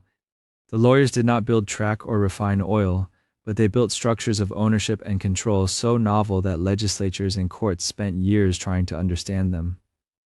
In the meantime, the fortunes enjoyed the advantage of running ahead of rules not yet written. 62. Holding companies after trust trouble. Once state attorneys general and judges began to look closely at trusts, the paperwork that had seemed so clever started to look vulnerable. Court decisions in places like Ohio suggested that old-style trust agreements might be declared illegal combinations, forcing the unwinding of carefully assembled empires. The response did not come in the form of surrender, but of reinvention. Lawyers and bankers introduced the holding company, a new corporate shell designed to sit quietly at the top of a pyramid. Instead of individual shareholders handing voting rights to trustees, they now exchanged their shares in operating companies for shares in a new parent corporation. That parent did not run factories or lay track directly. It simply held the stock of the firms that did. On paper, each railroad or refinery remained a separate entity, chartered under its preferred state law. In practice, the board of the holding company could set policy across all of them from a single meeting room. The mechanism was straightforward enough to be explained in a prospectus, yet flexible enough to absorb new acquisitions in tidy blocks. When a trust structure came under challenge, reorganization into a holding company allowed many of the same people to retain control under a different legal banner. States with favorable corporate laws, more generous about what a corporation was allowed to own, became particularly attractive places to incorporate these new parents. The shift did not reduce concentration so much as repackage it. Share certificates changed headings, seals on documents were updated, letterheads redesigned, but the flow of dividends and decisions often continued along familiar lines, now traveling through a simpler, more durable legal vessel. 63. The Sherman Antitrust Act's early ambiguity. When Congress passed the Sherman Antitrust Act in 1890, the language sounded sweeping and decisive. It outlawed every contract, combination, or conspiracy in restraint of trade, words broad enough to unsettle almost any large enterprise if read literally. Yet the statute did not define what counted as a restraint, how much coordination was too much, or when size alone became a problem. That ambiguity created a long twilight period in which businessmen, lawyers, and judges all moved cautiously, trying to guess how the law would be applied. For corporate leaders, the act was worrisome, but also oddly reassuring. It existed, but its exact reach was uncertain. Some companies dissolved formal pools and price-fixing agreements, only to replace them with more informal understandings. Others pressed ahead with mergers on the theory that unified ownership might be treated differently from explicit agreements among nominal rivals. Federal officials brought a handful of early cases, testing theories in front of courts, still adjusting to the idea that government might police the internal arrangements of private firms. Judges issued opinions that carved out exceptions, distinguishing reasonable from unreasonable restraints, and looking carefully at whether a combination truly harmed the public or merely streamlined operations. Each ruling became a guidepost, but the overall map remained incomplete. Investors followed these developments with interest, reading summaries of decisions alongside stock quotations. For many years, the Sherman Act hovered in the background like a partly drawn curtain, clearly present, occasionally pulled aside in a dramatic case, but not yet a solid wall. In that gap between intention and interpretation, major consolidations continued, shaping industries even as the precise boundaries of legality were still being drawn. 64. State charters and corporate migration. In the 19th century, corporations did not exist by default. They existed because the state government agreed, through a charter, to let them. At first, these charters were often granted one by one, with specific limits on purpose, duration, or capitalization. Over time, states moved toward more general incorporation laws, inviting any compliant firm to register. Differences remained, however, in how much freedom a corporation enjoyed once created. Some states capped the amount of stock that could be issued, restricted ownership of out-of-state property, or limited corporate lifespans. Others were more permissive, allowing companies to own stock in other corporations, to operate for long periods, or to conduct broad, loosely defined kinds of business. Corporate leaders and their lawyers studied these variations as carefully as any map of mineral deposits, and they began to move. A railroad or manufacturing combine might dissolve its old charter in one jurisdiction and reincorporate in another that offered more room to grow. In a few places, legislators noticed that generous laws brought a stream of charter fees and legal work to their capitals, and they leaned into the role, advertising themselves, quietly at first, then more openly, as hospitable homes for ambitious enterprises. The result was a kind of legal geography laid over the physical one. A company might operate mills in New England, mines in the West, and depots along southern rivers, yet be legally from a small office in a state chosen largely for its statute book. Share certificates carried that chosen state's seal, and annual meetings were, in theory, held under its laws, even if most shareholders never attended. The place where fortunes were made, and the place where they were legally organized, could diverge sharply, and that separation shaped how both states and corporations thought about power. 65. Receiverships in railroad crises. Railroads tied the country together, but their finances often came apart. Lines were built with heavy borrowing, optimistic projections, and overlapping routes that did not always produce the expected traffic. When revenues fell short and obligations piled up, default loomed. Yet simply shutting down a railroad was rarely an option. Tracks, bridges, and rolling stock represented enormous sunk costs, and entire regions depended on trains for mail, freight, and passengers. The compromise was receivership, a legal arrangement in which a court appointed a neutral manager, the receiver, to take charge while creditors and owners argued in the background. Under receivership, trains typically kept running and employees stayed at their posts, but major decisions about spending, maintenance, and fares now passed through reports to a judge. Bondholders organized committees, hired their own experts, and presented plans for reorganization that might involve swapping old bonds for new ones, issuing fresh stock, or consolidating with neighboring lines. Shareholders, often badly diluted, petitioned for fair treatment. Lawyers drafted thick restructuring agreements that sliced the railroad's capital structure into new layers, each with its own claims on future earnings. For the traveling public, the crisis might be barely visible.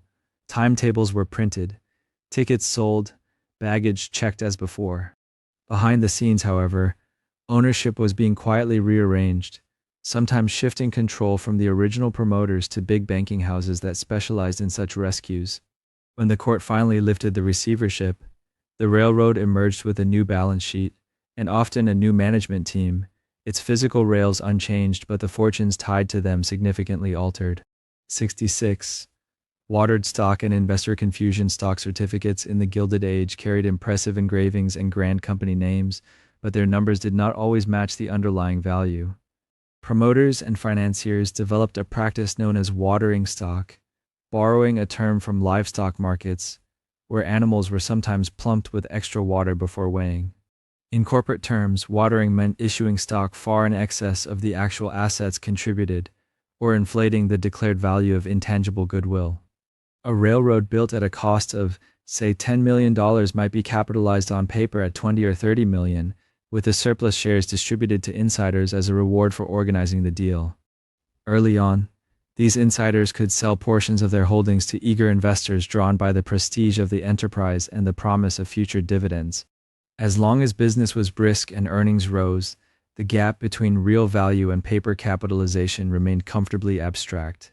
Troubles appeared when downturns came and profits failed to cover expected dividends on all those outstanding shares.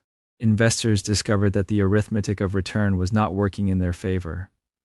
Some companies responded by cutting or suspending dividends, prompting sharp drops in stock prices and angry newspaper editorials about deception. Others attempted complex recapitalizations, exchanging old shares for new combinations of stock and bonds in an effort to adjust expectations. Regulatory standards for disclosure were still developing, so much depended on reputation and trust. Astute observers learned to read beyond the face value printed on a certificate, asking how much tangible track, machinery, or inventory really lay beneath each claim. For many smaller investors, however, watered stock remained an unseen dilution, quietly shifting more of the early rewards to those who stood closest to the issuing desk. 67. Preferred shares and quiet hierarchies. Once corporations began to gather enormous sums from the public, the simple idea of one share, one claim started to feel limiting to insiders. They wanted money from outside investors, but they did not want those investors to have equal voices at the meeting table. The solution was to create different classes of stock, each with its own blend of privileges and vulnerabilities, stacked in a quiet hierarchy that did not always show on the front of the certificate. Preferred shares, as the name suggested, usually stood first in line for dividends. If profits were thin, preferred holders were supposed to be paid before common shareholders saw anything at all. Some issues carried cumulative rights, promising that any skipped dividends would pile up as an obligation to be met later, like an unpaid tab. To many small savers, that sounded wonderfully secure. What these investors often discovered later was that preferred dividends could be postponed for years if the board judged it necessary, while the people who controlled policy might draw salaries and fees through other channels. Voting rights varied too. Some preferred stock had no vote at all on ordinary matters, leaving control concentrated in the hands of common shareholders, who were frequently the original promoters or their banking allies. Other classes carried special votes that let a handful of insiders elect a majority of directors even if their capital stake was relatively small. Prospectuses laid out the terms in dense paragraphs and fine print, technically available to anyone who cared to read with care. In practice, the hierarchy only became fully visible when trouble arrived, and it was time to see whose claims could be delayed, reduced, or converted. In prosperous years, the structure felt abstract, a matter for lawyers and accountants. In lean years, it determined who slept soundly and who held a certificate that now represented a very distant hope. 68. Protective tariff lobbying networks behind the grand language of protection and national development. There stood an intricate web of associations, committees, and expert witnesses that translated business wishes into plausible public policy. Manufacturers who worried about foreign competition did not simply write letters to Congress on company letterhead. They joined industry associations in Philadelphia, Pittsburgh, or New England, groups that collected data, produced pamphlets, and agreed on common talking points. Those associations hired secretaries who became minor specialists in tariff schedules, able to explain why a duty on one grade of steel rails should be set at a particular number, while another grade might need a different rate. Economists sympathetic to protectionist arguments wrote articles in journals and gave testimony in hearings, describing tariffs as scientific adjustments rather than favors to particular firms. Lobbyists, although often called by more polite titles, coordinated visits to key legislators, arranged factory tours, and quietly reminded politicians which districts housed which mills and how many workers depended on them.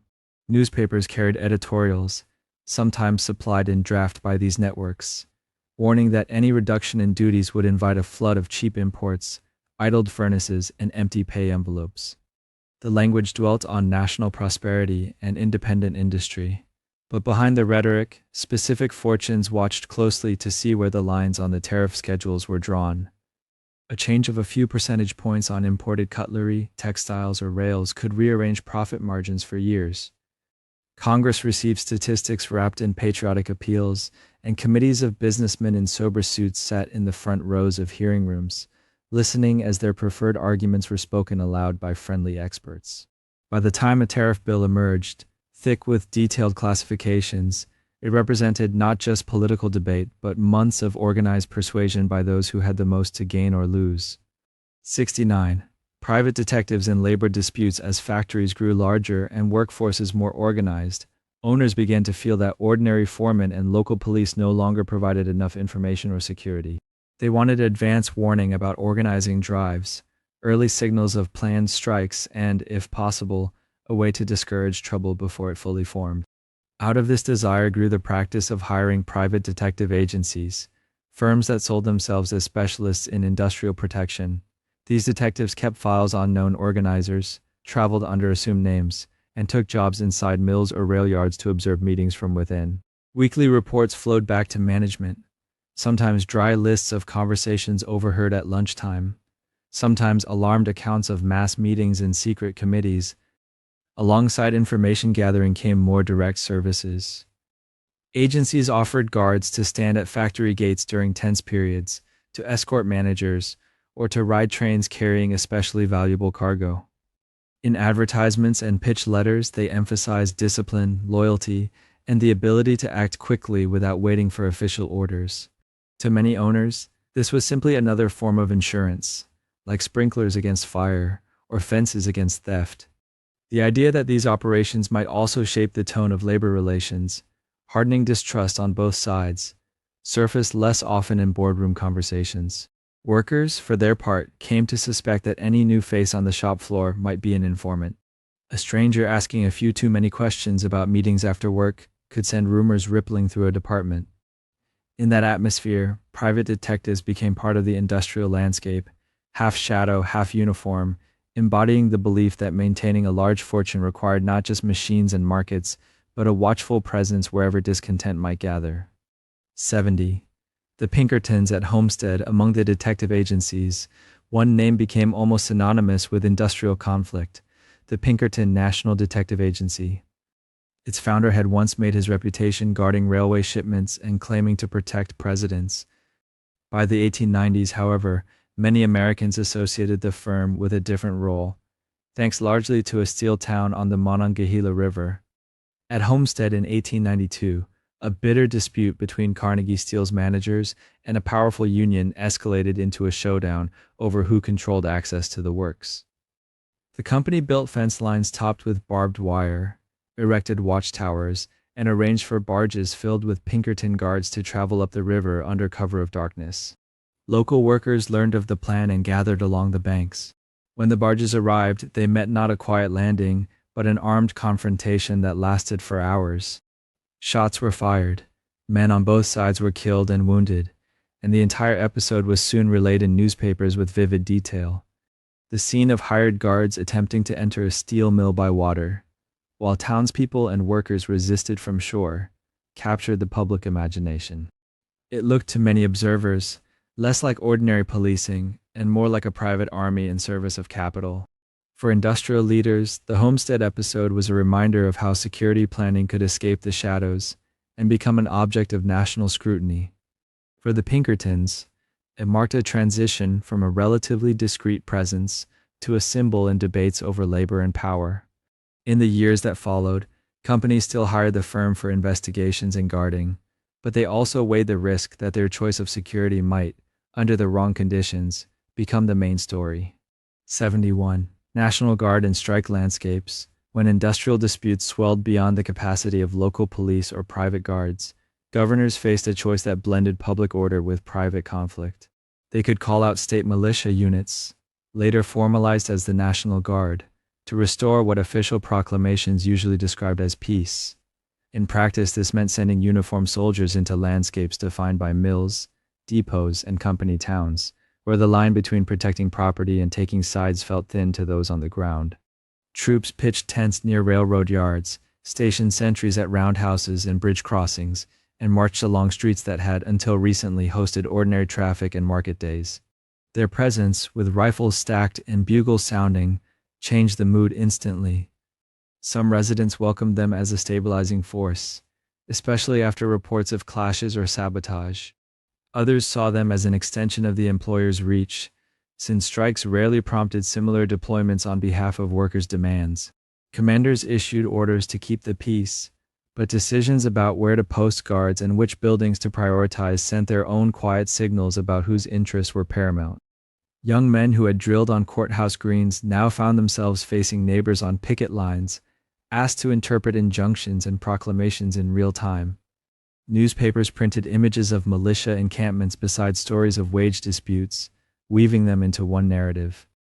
Over time, the sight of state troops in factory districts became a recognizable pattern, an escalation point when negotiations had broken down and both local officials and company leaders felt that events were moving beyond their control.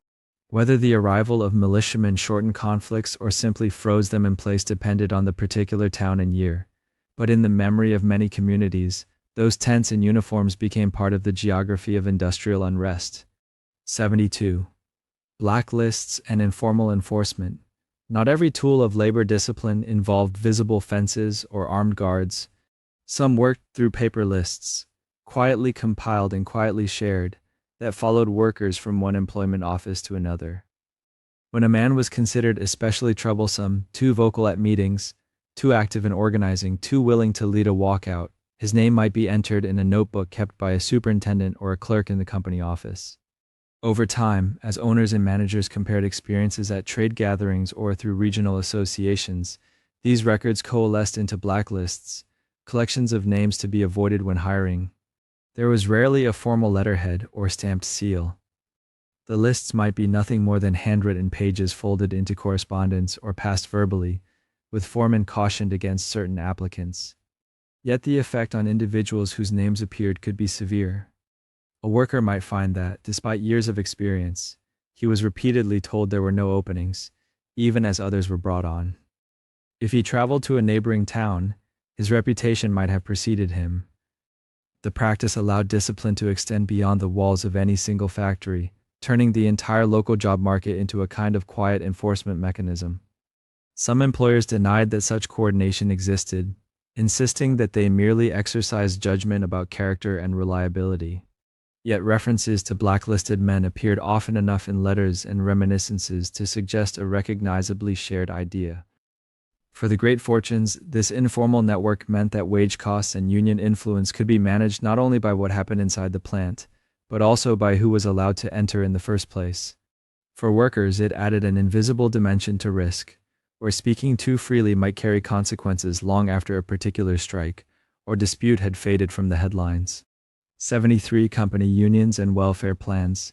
Faced with rising talk of independent unions and strikes, some large employers decided it might be wiser to build their own versions of representation. Instead of waiting for outside organizers, they invited workers to elect committees that would meet with management under company rules and on company property. These employee associations or works councils often discussed grievances, safety issues, and even small pay questions, but always within boundaries drawn by the employer. At the same time, firms began to experiment with welfare plans, savings schemes, company-sponsored insurance, medical clinics, and recreational clubs. An employee might join a brass band, a baseball team, or a reading circle, all funded or hosted by the company. Pension promises appeared, usually modest and contingent on long years of service and good conduct. Together, these offerings created an environment where the employer could claim to be both firm and benevolent.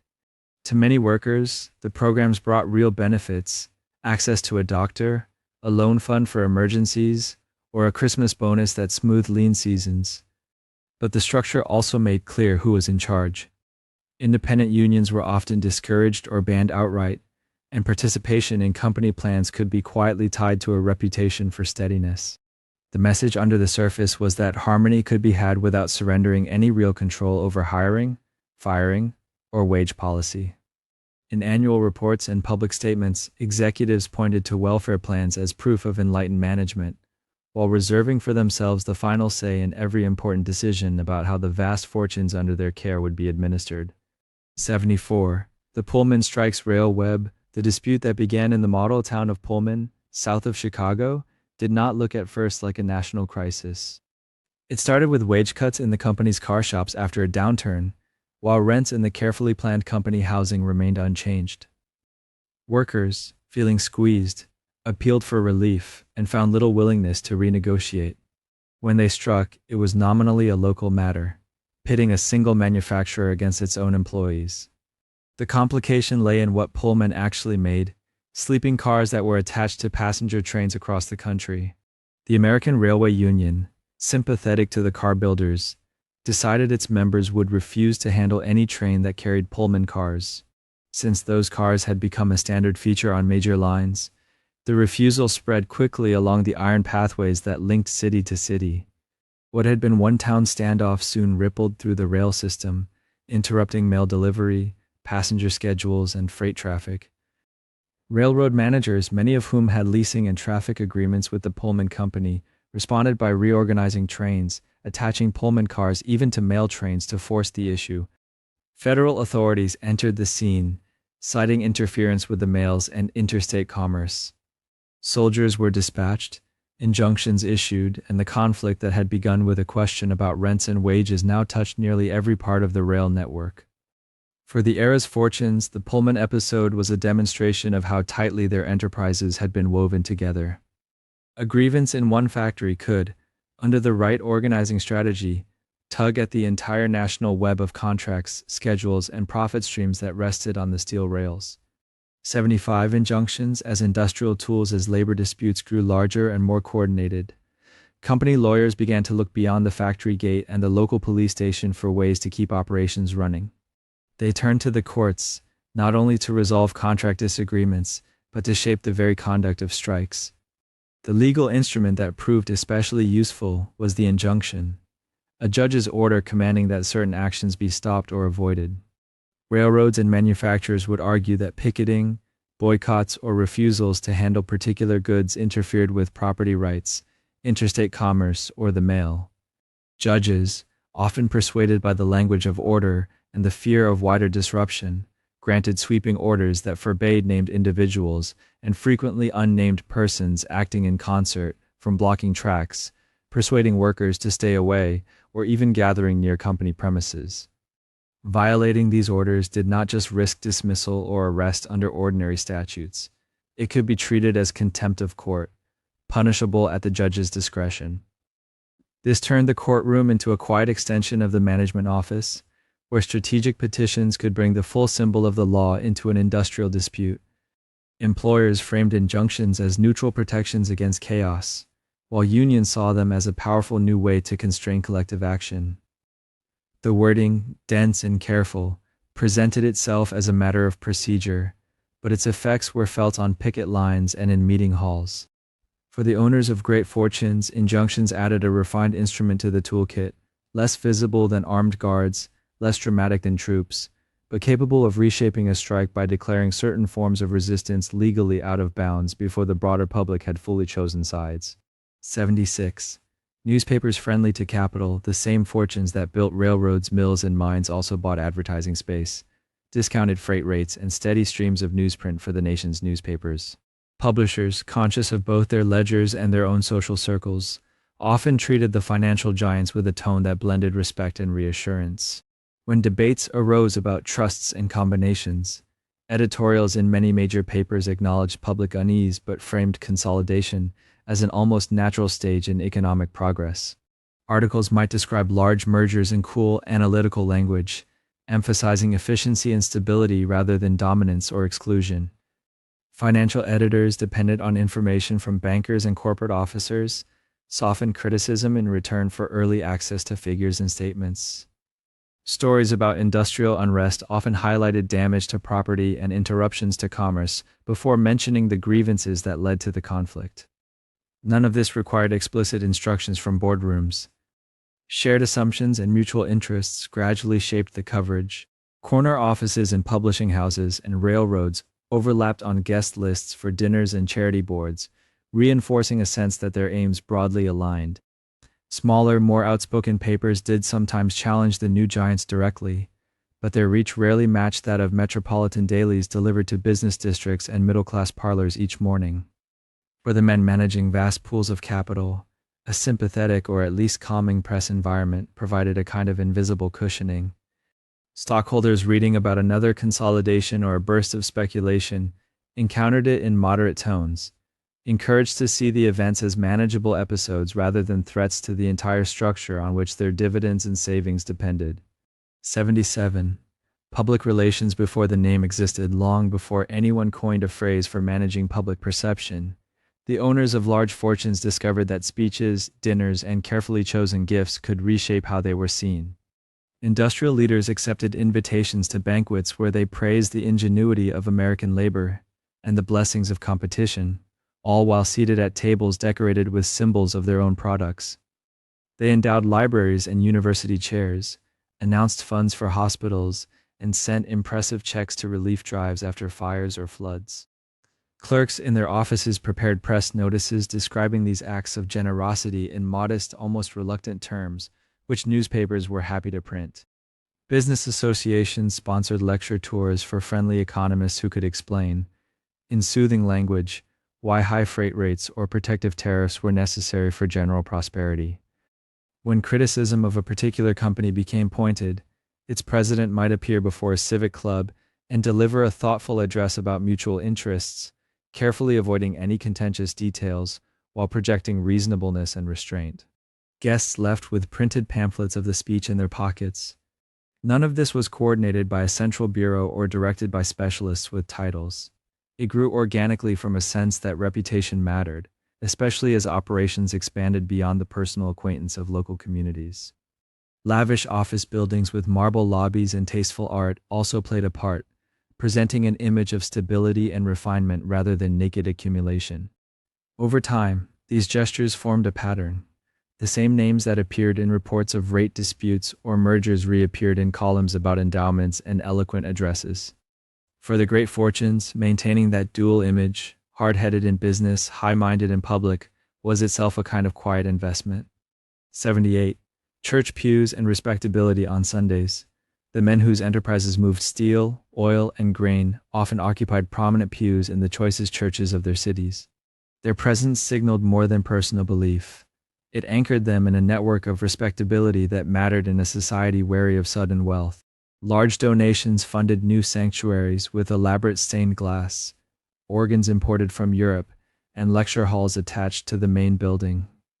Plaques bearing family names appeared discreetly on walls and windows, reminding congregations who had made the expansions possible.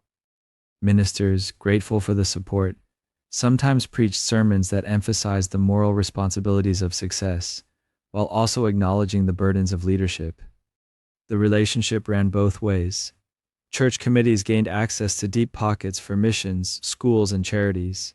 Businessmen received a setting where their fortunes could be associated with moral steadiness and community concern, rather than with stock pools and wage disputes.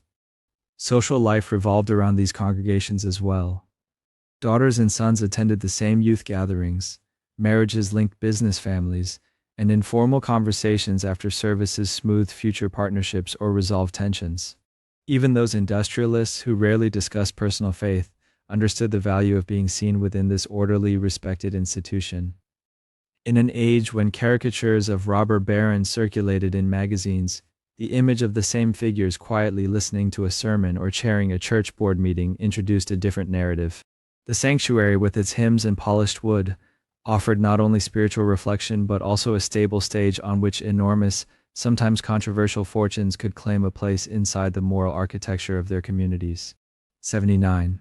Universities and naming rights. Colleges and universities, especially in the Northeast and Midwest, became quiet reservoirs for the age's great industrial fortunes. Endowments swelled as new gifts poured in from railroad money, steel money, banking money, and urban real estate. Brick and stone rose into new lecture halls, laboratories, and dormitories, each christened with a donor's name carved into the facade. A chemistry building might bear the moniker of a coal magnate. A library wing might honor a banker whose firm underwrote entire railroad systems. Trustees' boards shifted as well, drawing in prominent business figures who brought both capital and a particular view of order, discipline, and hierarchy. Curricula expanded to include engineering, commerce, and applied sciences needed by modern industry, funded by chairs whose titles preserved the benefactors' identities on college catalogs and diploma seals. The gifts were seldom presented as crude self-advertisement.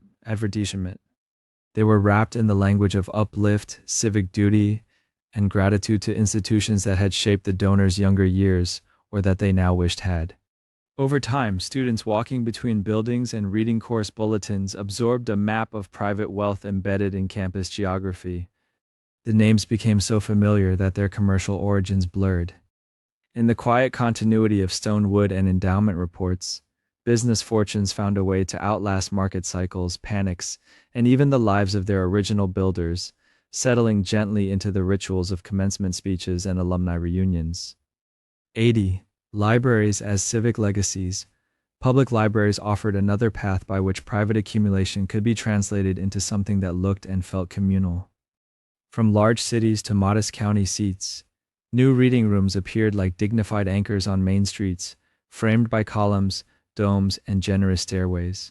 The money behind them often came from a few very successful enterprises, funneled through foundations or direct grants.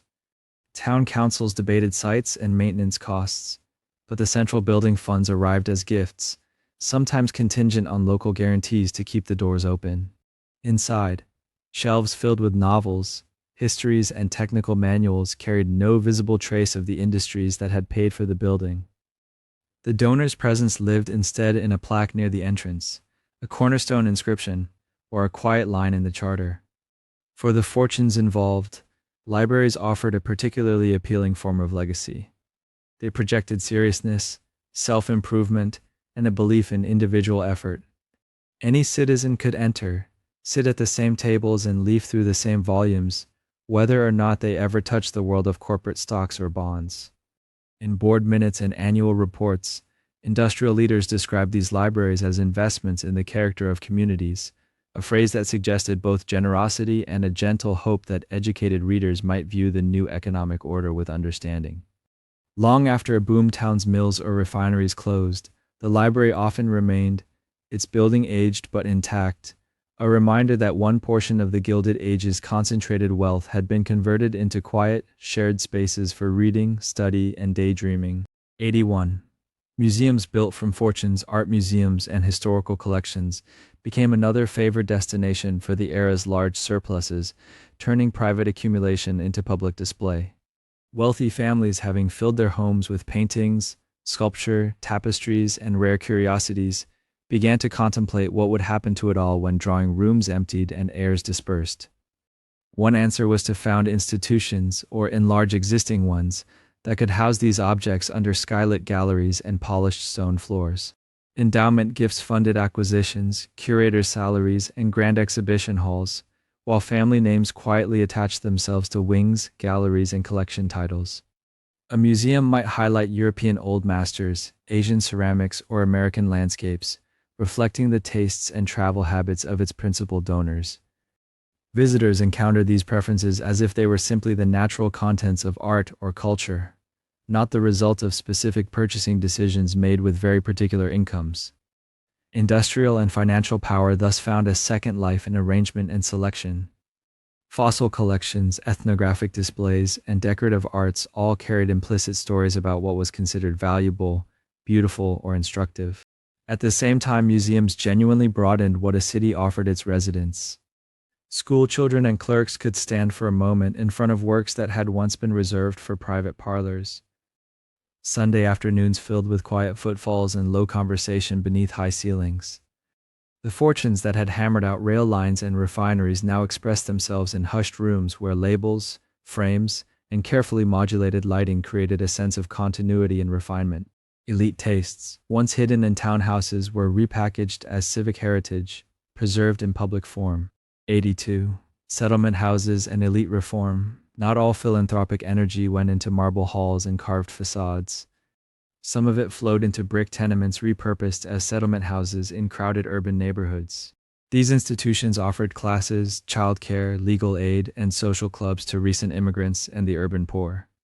Their founders and staff often came from educated, comfortable backgrounds, sometimes linked directly to industrial fortunes through family or donors lists. The settlement ideal was to live among those served, learning firsthand about conditions while offering services meant to ease crowded, precarious lives. Clubs for boys, sewing circles for girls, English lessons, and public health campaigns all unfolded under roofs paid for, at least in part, by the same economic order that had drawn so many people into the city. For some donors, this support sprung from religious conviction or sincere unease at visible hardship. For others, it also carried the hope that guided assistance might encourage thrift, cleanliness, and habits considered necessary for stable workplaces and quiet streets. Settlement leaders wrote reports, hosted visiting dignitaries, and spoke at conferences, translating what they saw into recommendations about housing codes, labor laws, and schooling. The houses became testing grounds for social ideas, playgrounds to substitute for alleys, kindergartens to supplement overburdened schools, neighborhood meetings to channel grievances into discussion instead of explosions. In these experiments, elite families and reform-minded professionals imagined themselves as stewards of a complex social organism, trying to soften the edges of rapid industrialization without fundamentally revising who directed capital, land, and large-scale decision-making. 83. No federal income tax before 1913. During the height of the Gilded Age fortunes, the federal government drew almost none of its revenue from personal incomes. Instead, it relied heavily on tariffs, taxes on imported goods, and excise taxes placed on certain commodities like alcohol and tobacco. This meant that the national treasury filled up every time a barrel crossed a customs line or a product left a bonded warehouse, not every time a dividend check cleared or a stock was sold at a profit. For the largest accumulations of wealth, much of which sat in securities and property, this structure proved comfortable. Their burdens fell more through customs duties on luxury imports and indirect costs built into prices than through direct, graduated levies on earnings. Debates over tariffs could be passionate, splitting regions and parties, but they were framed as questions of national development. Should domestic industries be shielded or exposed to foreign competition? Behind those arguments, the basic pattern remained. Federal claims on private fortunes were indirect and broadly spread through consumption. Experiments with income taxes had surfaced during wartime, but court decisions and political opposition kept them from becoming a stable feature of peacetime finance. State and local property taxes did touch land and buildings, including impressive mansions and office towers. Yet the largest rivers of capital flowing through corporate balance sheets and stock markets often moved with relatively light direct interference.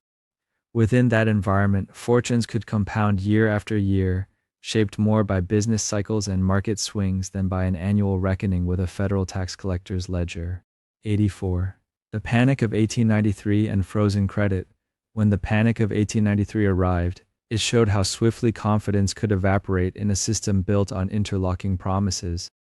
Railroads had been issuing bonds and stocks at a rapid pace, betting on future freight and passenger revenues to justify new lines and grand terminals. Banks and trust companies held these securities, using them as collateral for loans. When a few prominent railroads faltered, doubts spread about the value of their obligations and, by extension, the institutions that held them. Depositors, uncertain which banks were sound, began to withdraw funds. Credit that had seemed abundant only months earlier suddenly tightened. Firms that had planned expansions or even just routine payrolls discovered that renewal of short-term loans was no longer assured. Projects paused mid-construction. Mills reduced hours or shut entirely. For the large fortunes, the crisis was both danger and opportunity. Some saw paper wealth shrink as securities fell. Others, with access to liquid reserves, stepped in to purchase assets at depressed prices, consolidating control over even larger portions of the industrial landscape. The episode made clear that the era's prosperity depended not just on iron, coal, and labor, but on a delicate web of trust linking lenders, borrowers, brokers, and investors. Once that trust wavered, even sound enterprises could struggle to meet obligations simply because the normal flow of bills, notes, and renewals had frozen. The aftershocks lingered for years, shaping cautious attitudes toward speculative expansion and reinforcing the sense that, for all its apparent solidity, the architecture of late 19th century wealth rested on agreements that could be questioned in a single unsettled season. 85. Railroad overbuilding and collapse. In the years leading up to the 1893 panic, railroads laid track with a confidence that bordered on dreamlike. Maps filled with parallel lines racing across prairies that held more cattle than paying passengers, and tiny towns received ornate depots that seemed designed for cities that did not yet exist. Promoters spoke of future traffic, and bond prospectuses projected freight that would someday flow in steady, profitable streams. Investors in Boston, New York, and London bought into these visions, their money turning into steel rails, wooden ties, and bridges over quiet rivers. For a while, it worked. New mileage numbers looked impressive in annual reports, and every fresh line promised to open land, mines, and mills. But too many routes served the same sparse regions, chasing too little cargo. Rates fell as companies undercut one another to fill cars. Dividends became harder to maintain. When a few lines finally failed to meet interest payments, it revealed how much of the network had been built on hope, rather than established demand. The overbuilt sections turned from proud evidence of progress into liabilities on balance sheets, dragging the fortunes that financed them into bankruptcy courts and reorganizations where owners, creditors, and small shareholders all discovered what those miles of track were actually worth. 86. Silver controversy and investor nerves. Beneath the arguments over silver and gold in the 1890s lay a quieter anxiety about promises and their value. Large fortunes held government bonds, railroad securities, and mortgages that all depended on stable measurements of worth. A dollar was not just a coin, it was the unit in which contracts, leases, and dividends were expressed. Debates over free silver, bimetallism, and the gold standard were therefore not abstract to those whose wealth consisted largely of paper claims. If silver were coined freely, would existing debts be repaid in money that bought less? If gold reserves dwindled, would foreigners still accept American securities at familiar rates? Bankers watched congressional debates as closely as they watched commodity prices, scanning speeches for clues about future policy. Farm groups, miners, and merchants lined up on different sides, each predicting either relief or ruin. The very intensity of the controversy reminded investors how much their calm depended on confidence that today's dollar would resemble tomorrow's.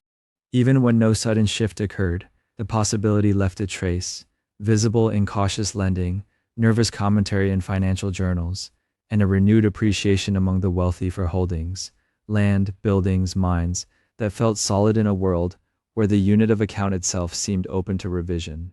87. The 1895 gold bond rescue. When the federal government's gold reserves ran low in the mid-1890s, it turned not to a new tax or a sudden tariff change, but to private financiers. A small syndicate, composed of prominent banking houses, agreed to purchase a large issue of government bonds, paying in gold and arranging, through their international connections, to keep that gold from leaving the country immediately. The transaction was, on paper, straightforward. The Treasury received precious metal to restore its reserves and demonstrate commitment to gold redemption. The bankers received interest-bearing bonds at an agreed price. But the symbolism carried further. It showed how entwined public credit and private capital had become. Newspapers commented on the spectacle of a nation appealing to a few firms to stabilize its currency stock. Critics muttered about favorable terms. Supporters pointed to restored confidence in government obligations and exchange rates. For large fortunes, the episode underscored an important lesson. When national credit wobbled, those with deep reserves could both assist and profit. The bond deal shored up the gold supply and, at the same time, reinforced the habit of looking to a narrow circle of financial houses when market strain threatened the broader fabric of commerce. 88. Foreclosures as opportunity. Each sharp downturn in the Gilded Age economy did not simply erase wealth, it rearranged it. When prices fell and credit tightened, households, small firms, and overextended speculators found themselves unable to meet mortgage payments or roll over short-term loans. Banks and trust companies, acting through courts and receivers, took possession of farms, town lots, factories, and rail lines. For those without reserves, foreclosure marked an ending. For those with cash on hand, it opened a door. Auctions and reorganizations offered assets at prices well below what they had cost to build or clear. Syndicates formed quietly to purchase entire systems, railroads, streetcar networks, power companies, bundled together through bankruptcy proceedings. The new owners often erased old stock, issued fresh securities on more conservative terms, and installed management teams of their own choosing. Depressions thus acted as sorting mechanisms. Projects that had been financed aggressively in boom years changed hands, moving from the grasp of promoters and small investors into the control of more concentrated interests. Over time, repeated cycles of expansion, crisis, and foreclosure left a landscape where large liquid fortunes held not just pieces of industries, but commanding stakes, assembled slowly from the ruins of earlier optimism. 89. Insurance for mansions and collections. As townhouses grew taller and country houses spread across landscaped acres, their owners began to think carefully about what might happen in a single unlucky night. Fire remained a constant presence. Gas lighting, coal stoves, flammable fabrics, and crowded servant quarters all raised the risk that a dropped match or faulty chimney could undo years of building and decorating. Insurance had long existed for ships and warehouses, but in the late 19th century, policies tailored to elite households multiplied. Companies wrote coverage not only on the structure of houses but on their contents: furniture, tapestries, wardrobes, jewelry, and art. Detailed inventories listed paintings, silver services, and rugs, each assigned a value for possible loss. Brokers advised on fireproof safes, alarms, and separation of service wings from principal rooms. The language of policies entered drawing room conversation, another form of paperwork alongside wills, trusts, and marriage settlements. For insurers, these homes represented desirable business, large premiums from clients presumed to maintain high standards of care. For the wealthy, a sheaf of documents in a safe offered reassurance that, should flames reach the eaves, at least the financial equivalent of their possessions could be restored, even if the original carved paneling or canvases could not. 90. Fireproof construction after urban fires. Large urban fires left more than ashes behind. They altered how the very rich thought about walls, floors, and roofs. Conflagrations in Chicago, Boston, and other cities showed how quickly wooden frames, tarred roofs, and close-set buildings could surrender to wind-driven embers. In the rebuilding that followed, a new vocabulary of fireproof design entered architectural plans. Stone facades, iron and then steel skeletons, tile arches, and slate roofs replaced timber-heavy methods, especially for office buildings, hotels, and the grand apartment houses that began to shelter urban elites. Mansions added thick masonry party walls, metal shutters for vulnerable windows, and dedicated vault rooms with reinforced doors where family papers, jewelry, and compact valuables could be stored. Architects boasted of fire stops, standpipes, and modern sprinklers. Building codes in some cities encouraged or mandated such features for certain districts, but among great fortunes the impulse went beyond compliance. After seeing entire blocks reduced to rubble, owners sought a sense that their wealth, translated into architecture, would not simply vanish in a night's blaze. The new materials gave buildings a different feel, heavier, more permanent, and suited to the steel age that had helped generate the money paying for their construction. 91 wills, trusts, and family control for the largest fortunes. Death was not treated as an ending so much as a complicated transfer procedure. Great houses, blocks of stock, and city lots could not be allowed to fragment every generation without turning dynasties into scattered cousins with modest incomes. So attorneys drafted wills and trusts that did more than name heirs. They set rules, some tied principal up for decades, permitting only income to be spent. Others required property to pass intact to the eldest son, with younger children compensated in cash or smaller holdings. Trustees, often family friends or allied bankers, were appointed to manage assets long after the original owner was gone, bound by instructions about when to sell, what to reinvest in, and how to handle spendthrift heirs.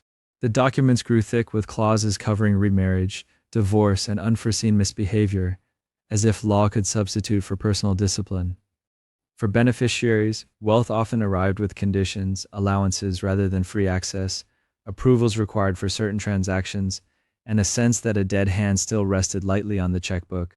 Estate planning became an industry in itself, with firms specializing in the art of keeping fortunes together by binding the living to promises made in quiet offices years before. 92. Marriage settlements inherit fortunes among the richest families. Marriage was not only a social event, but a financial negotiation. Behind the flowers and orchestras, lawyers from both sides met to draft detailed settlements governing what exactly moved with the bride and groom.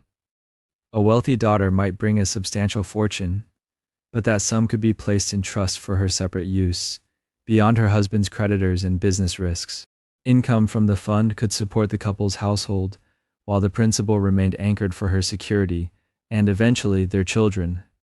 Sons marrying outside their circle might be required to sign agreements limiting claims on family property, ensuring that inherited estates did not drift into unfamiliar hands through divorce or early death.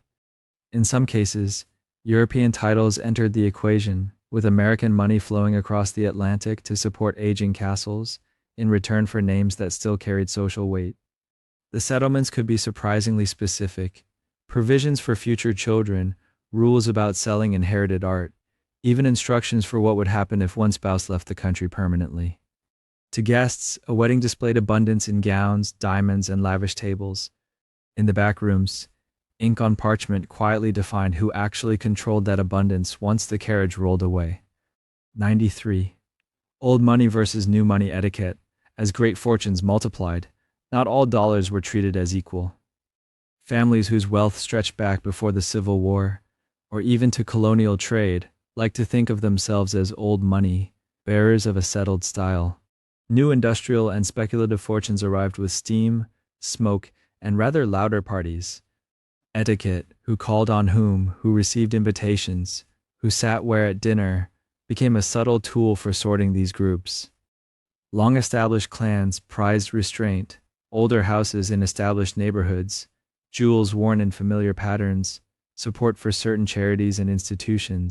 Newcomers often announced themselves with larger houses, more brilliant entertainments, and bold philanthropy designed to plant their names on hospitals and museums. Over time, the codes evolved into something like a curriculum. New money could become acceptable money by sending children to particular schools, joining the right clubs, mastering the nuances of calling cards and dress, and tempering obvious displays. Social arbiters, sometimes only a step removed from commerce themselves, watched and judged. Lists of the right people circulated quietly. The stakes were not merely invitations. Access to trustworthy partners, discreet lawyers, and prudent bankers often flowed through the same channels. Etiquette served as a web, lightly spun but strong enough to mediate rivalry, and decide whose fortune felt properly established and whose remained a bit too raw. 94. The Astor Inheritance Web in New York. One family's experience illustrated how carefully structured ownership could make city growth feel like a private annuity. The Astor fortune rested heavily on land, blocks of Manhattan purchased when it was still a jostle of low buildings and unpaved streets. Over decades, those parcels filled with row houses, shops, and later office buildings. Yet often the family kept the ground itself, while others put up structures. Long leases allowed builders to use the land for fixed terms, paying regular ground rent and sometimes returning improvements at the end. Underlying all this lay an intricate web of wills and settlements, dividing and recombining interests among descendants, while avoiding forced sales. Trustees held shares of properties, distributing income but preserving control over when or whether land could be sold. As the city's population and commercial energy surged northward, the same acres generated steadily rising rents without requiring the family to speculate on factories or railroads. For beneficiaries, dividends arrived as if from a natural spring, backed not by machinery but by the crowded streets themselves. The inheritance plan did not prevent disputes or eccentric heirs, but it did ensure that key parcels stayed within the family orbit, quietly converting urban growth into a multi-generational income stream. 95. Urban real estate ground rents behind many bustling storefronts and busy office blocks in the Gilded Age lay owners who had no interest in running a shop or managing tenants. Their business was the land itself, in districts poised for rapid growth. Some fortunes focused on acquiring lots and then leasing them out on long terms, often 50 or 99 years. Developers or merchants built their own structures, paid the taxes on those buildings, and bore the risk of vacancies and changing tastes. In return, they agreed to regular ground rents, fixed or periodically adjusted sums paid simply for the right to rest their foundations on someone else's earth. The arrangement suited both sides. Builders gained secure sites without tying up scarce capital in outright purchase. Landowners received predictable income without the daily work of being landlords. Over time, as neighborhoods grew denser and more fashionable, the value of those rents and the land beneath them usually climbed. Contracts sometimes provided that, when the lease expired, improvements reverted to the owner, delivering a building for the cost of patience. Quiet title holders could thus profit from the energy of others, their fortunes anchored not to specific businesses but to the steady press of crowds and carriages over streets whose soil they owned and whose air rights they sold by the decade. 96. Newport's servant villages in winter. In high summer, certain coastal resorts became crowded stages on which fortunes paraded in silk and satin. Newport, with its cottages that resembled marble palaces, gathered families whose names filled society columns. But when the season ended, and owners drifted back to city houses or European tours, the great halls fell silent. Someone had to stay behind. Around the ornate mansions clustered smaller houses, boarding establishments, and modest streets that formed year-round communities of caretakers, gardeners, seamstresses, and tradespeople. In winter, these servant villages became the real Newport.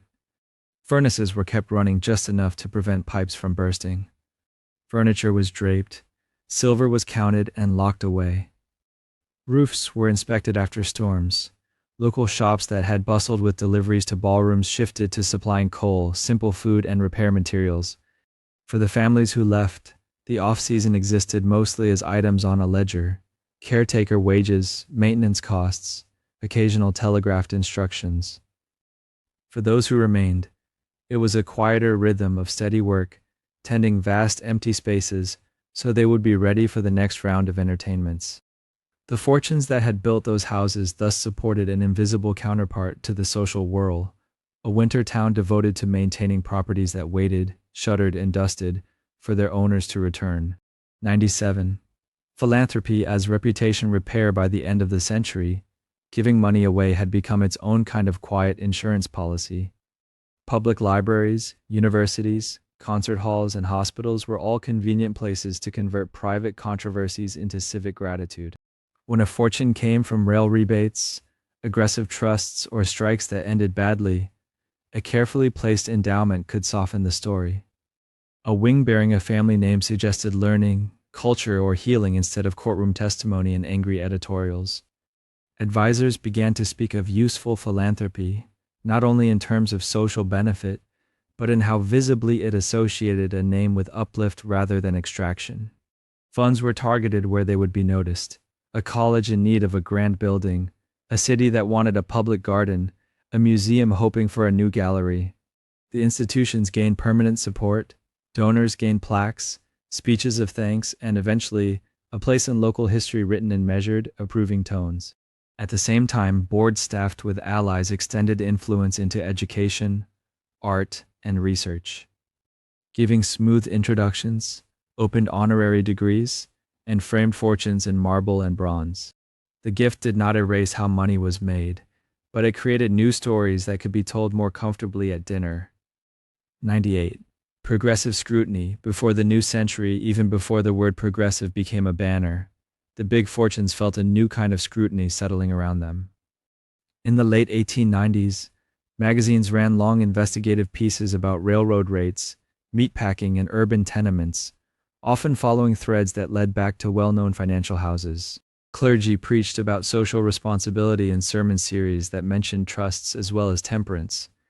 Economists and legal scholars, a relatively new profession, began writing carefully footnoted arguments about the dangers of monopoly and unchecked consolidation. State legislatures experimented with corporate laws, inheritance taxes, and labor regulations, sometimes passing measures, sometimes only debating them loudly enough to be heard in counting rooms.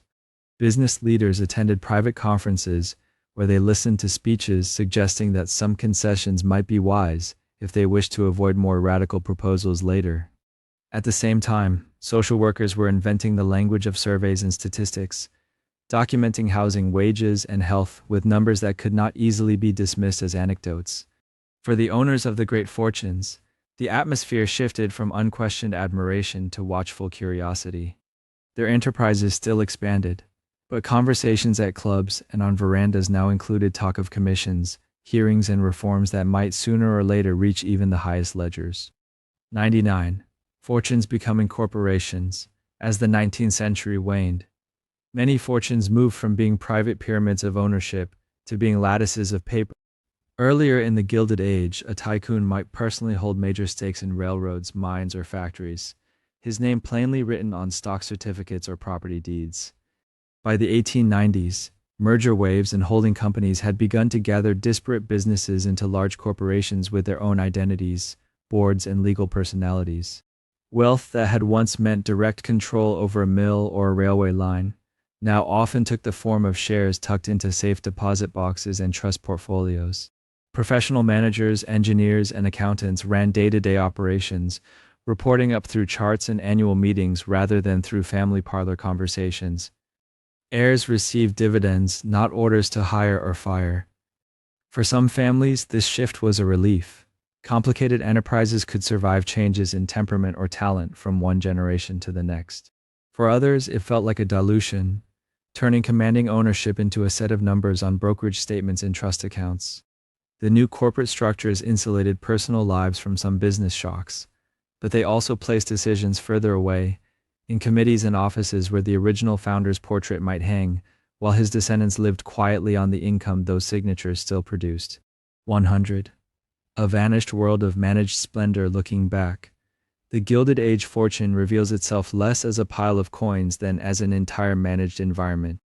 Railroads stitched distant mines, mills, and farms to city offices, where lawyers and clerks sorted contracts that made the flows of coal, wheat, and steel profitable. In the cities, columns of stone and brick rose into hotels, offices, and mansions, each one demanding architects, decorators, and regular teams of cleaners, carpenters, and firemen. Inside, servants kept coal scuttles filled, linens laundered, and dining tables laid for meals that unfolded according to intricate rules of precedence. Outside, gardeners trimmed hedges and shaped parterres that no owner ever personally weeded. Banks and trust companies watched over securities. Clubs and social committees watched over reputations. The fortune in practice was the smooth functioning of all these parts at once, trains arriving roughly on time, dividends declared, invitations sent, lamps lit before dusk and extinguished after the last guest had gone. Money allowed the machinery to be built, but what defined that world was the routine of coordination, timetables, household manuals, ledgers, and habit. When tastes and laws changed, much of that structure dissolved or adapted, leaving behind photographs, surviving buildings, and a sense that an entire style of living, with its own rules and rhythms, had quietly slipped into history.